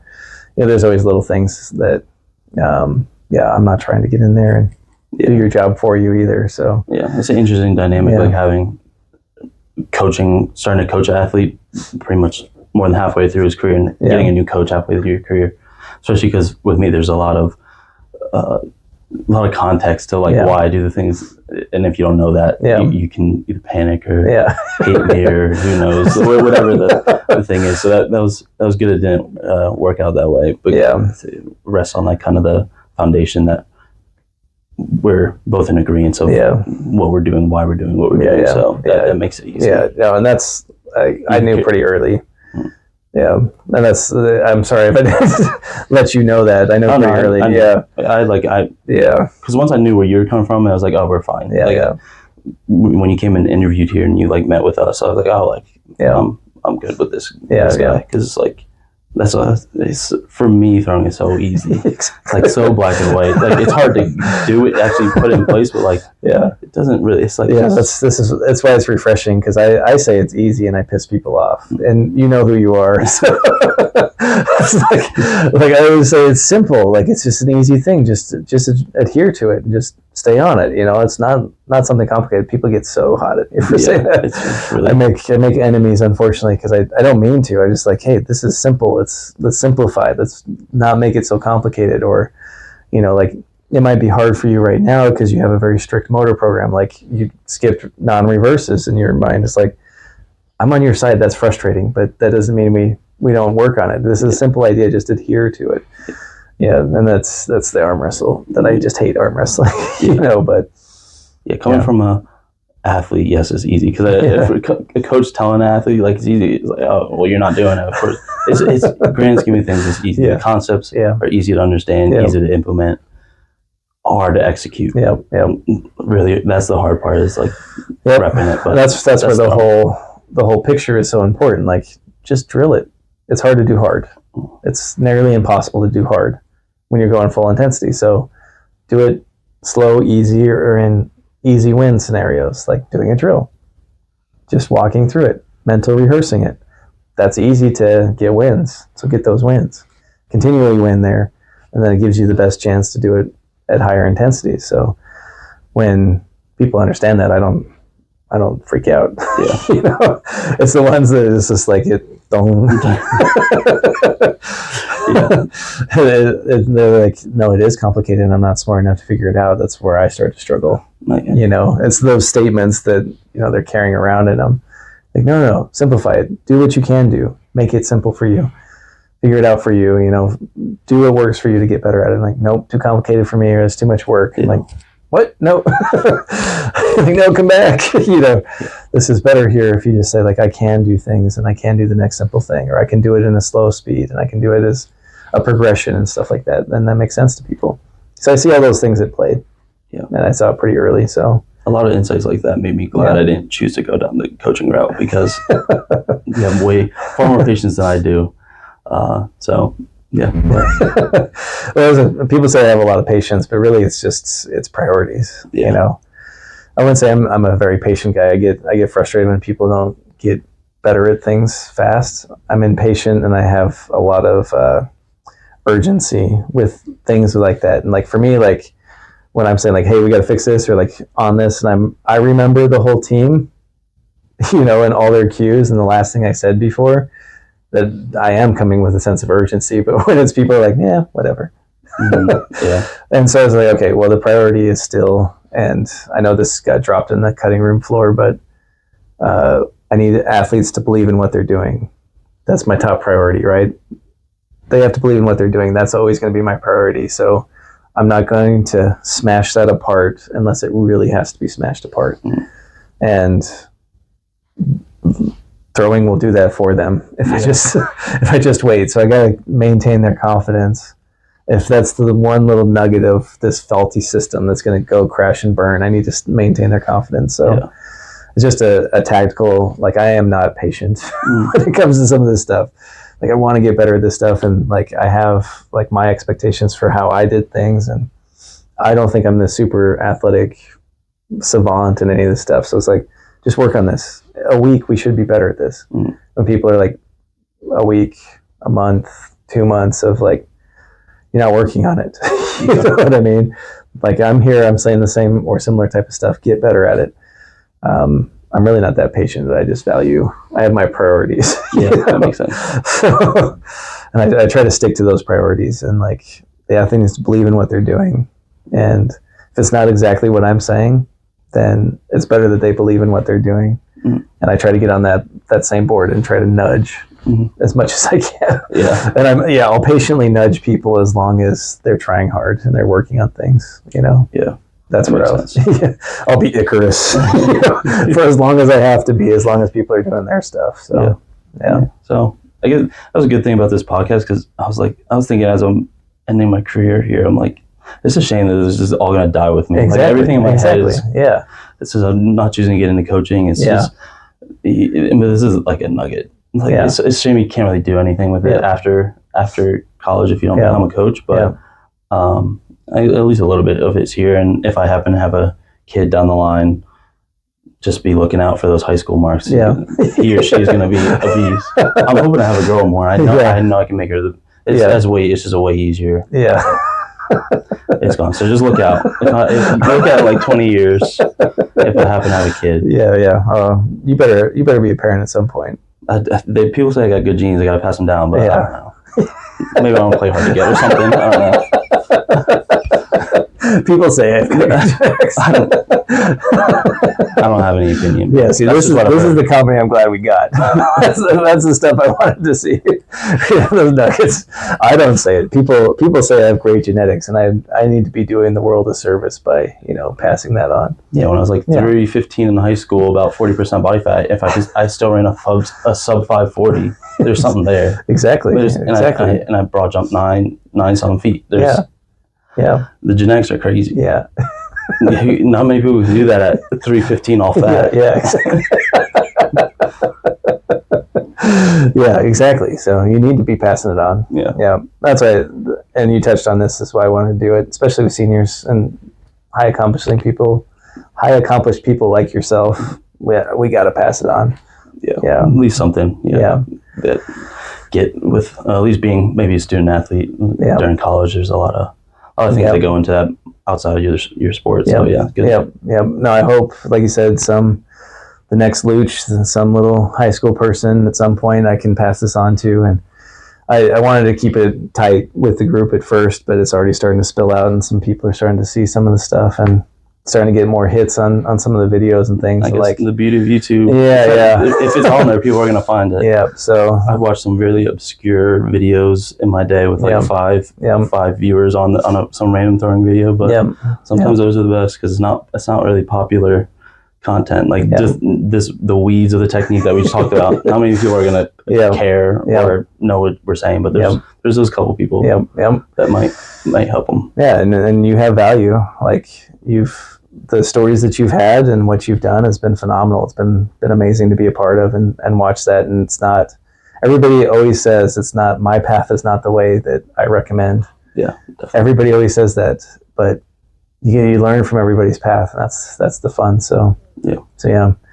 Well, unless you have any other parting words, it seems like a good spot to end it on. Yeah, that's all. But thank you again for taking the time and reshooting it. That's, no problem. I can get all there. Day, It was fun, and maybe we'll do part 2. When I do the cut, we might have a wardrobe change and here we are again. Maybe we could do a group one at like regionals or something. Oh yeah, that's a good idea too. talk about things. Maybe you can come up with questions for us to debate. Oh man. really get some of that back and forth chirping of each other. It might be Dwayne when you were mic'd up. That's the quietest that man's ever been. Like Dwayne was wrong. It was just like he's never not said a word to me. I'm not gonna incriminate myself. Yeah, the first thing I do is come into practice. He's in my personal bubble. That's what I expect, and that's the furthest he's ever stayed away from me. Yeah. It's just so turn the camera on. I was like, I want to do a podcast with Dwayne before you just like. You gotta convince Dwayne to do it. I want to see how much he talks. He doesn't like the camera. Yeah. He can probably give some more funny stories if you want to do a Files After Dark. After Dark. Yeah. What is it, like a Patreon exclusive, exactly. Something like that, like After Hours with Dwayne. Yeah, he'll give you some more of the fun stories. I don't even know how much we talk about throws. That's not much. You might be very good about that, but it's like just stop. Just have a filter on him finally.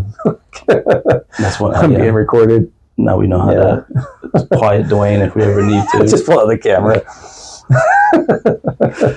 Oh, that's hilarious. But yeah, thanks again, and we'll end it there. Sweet.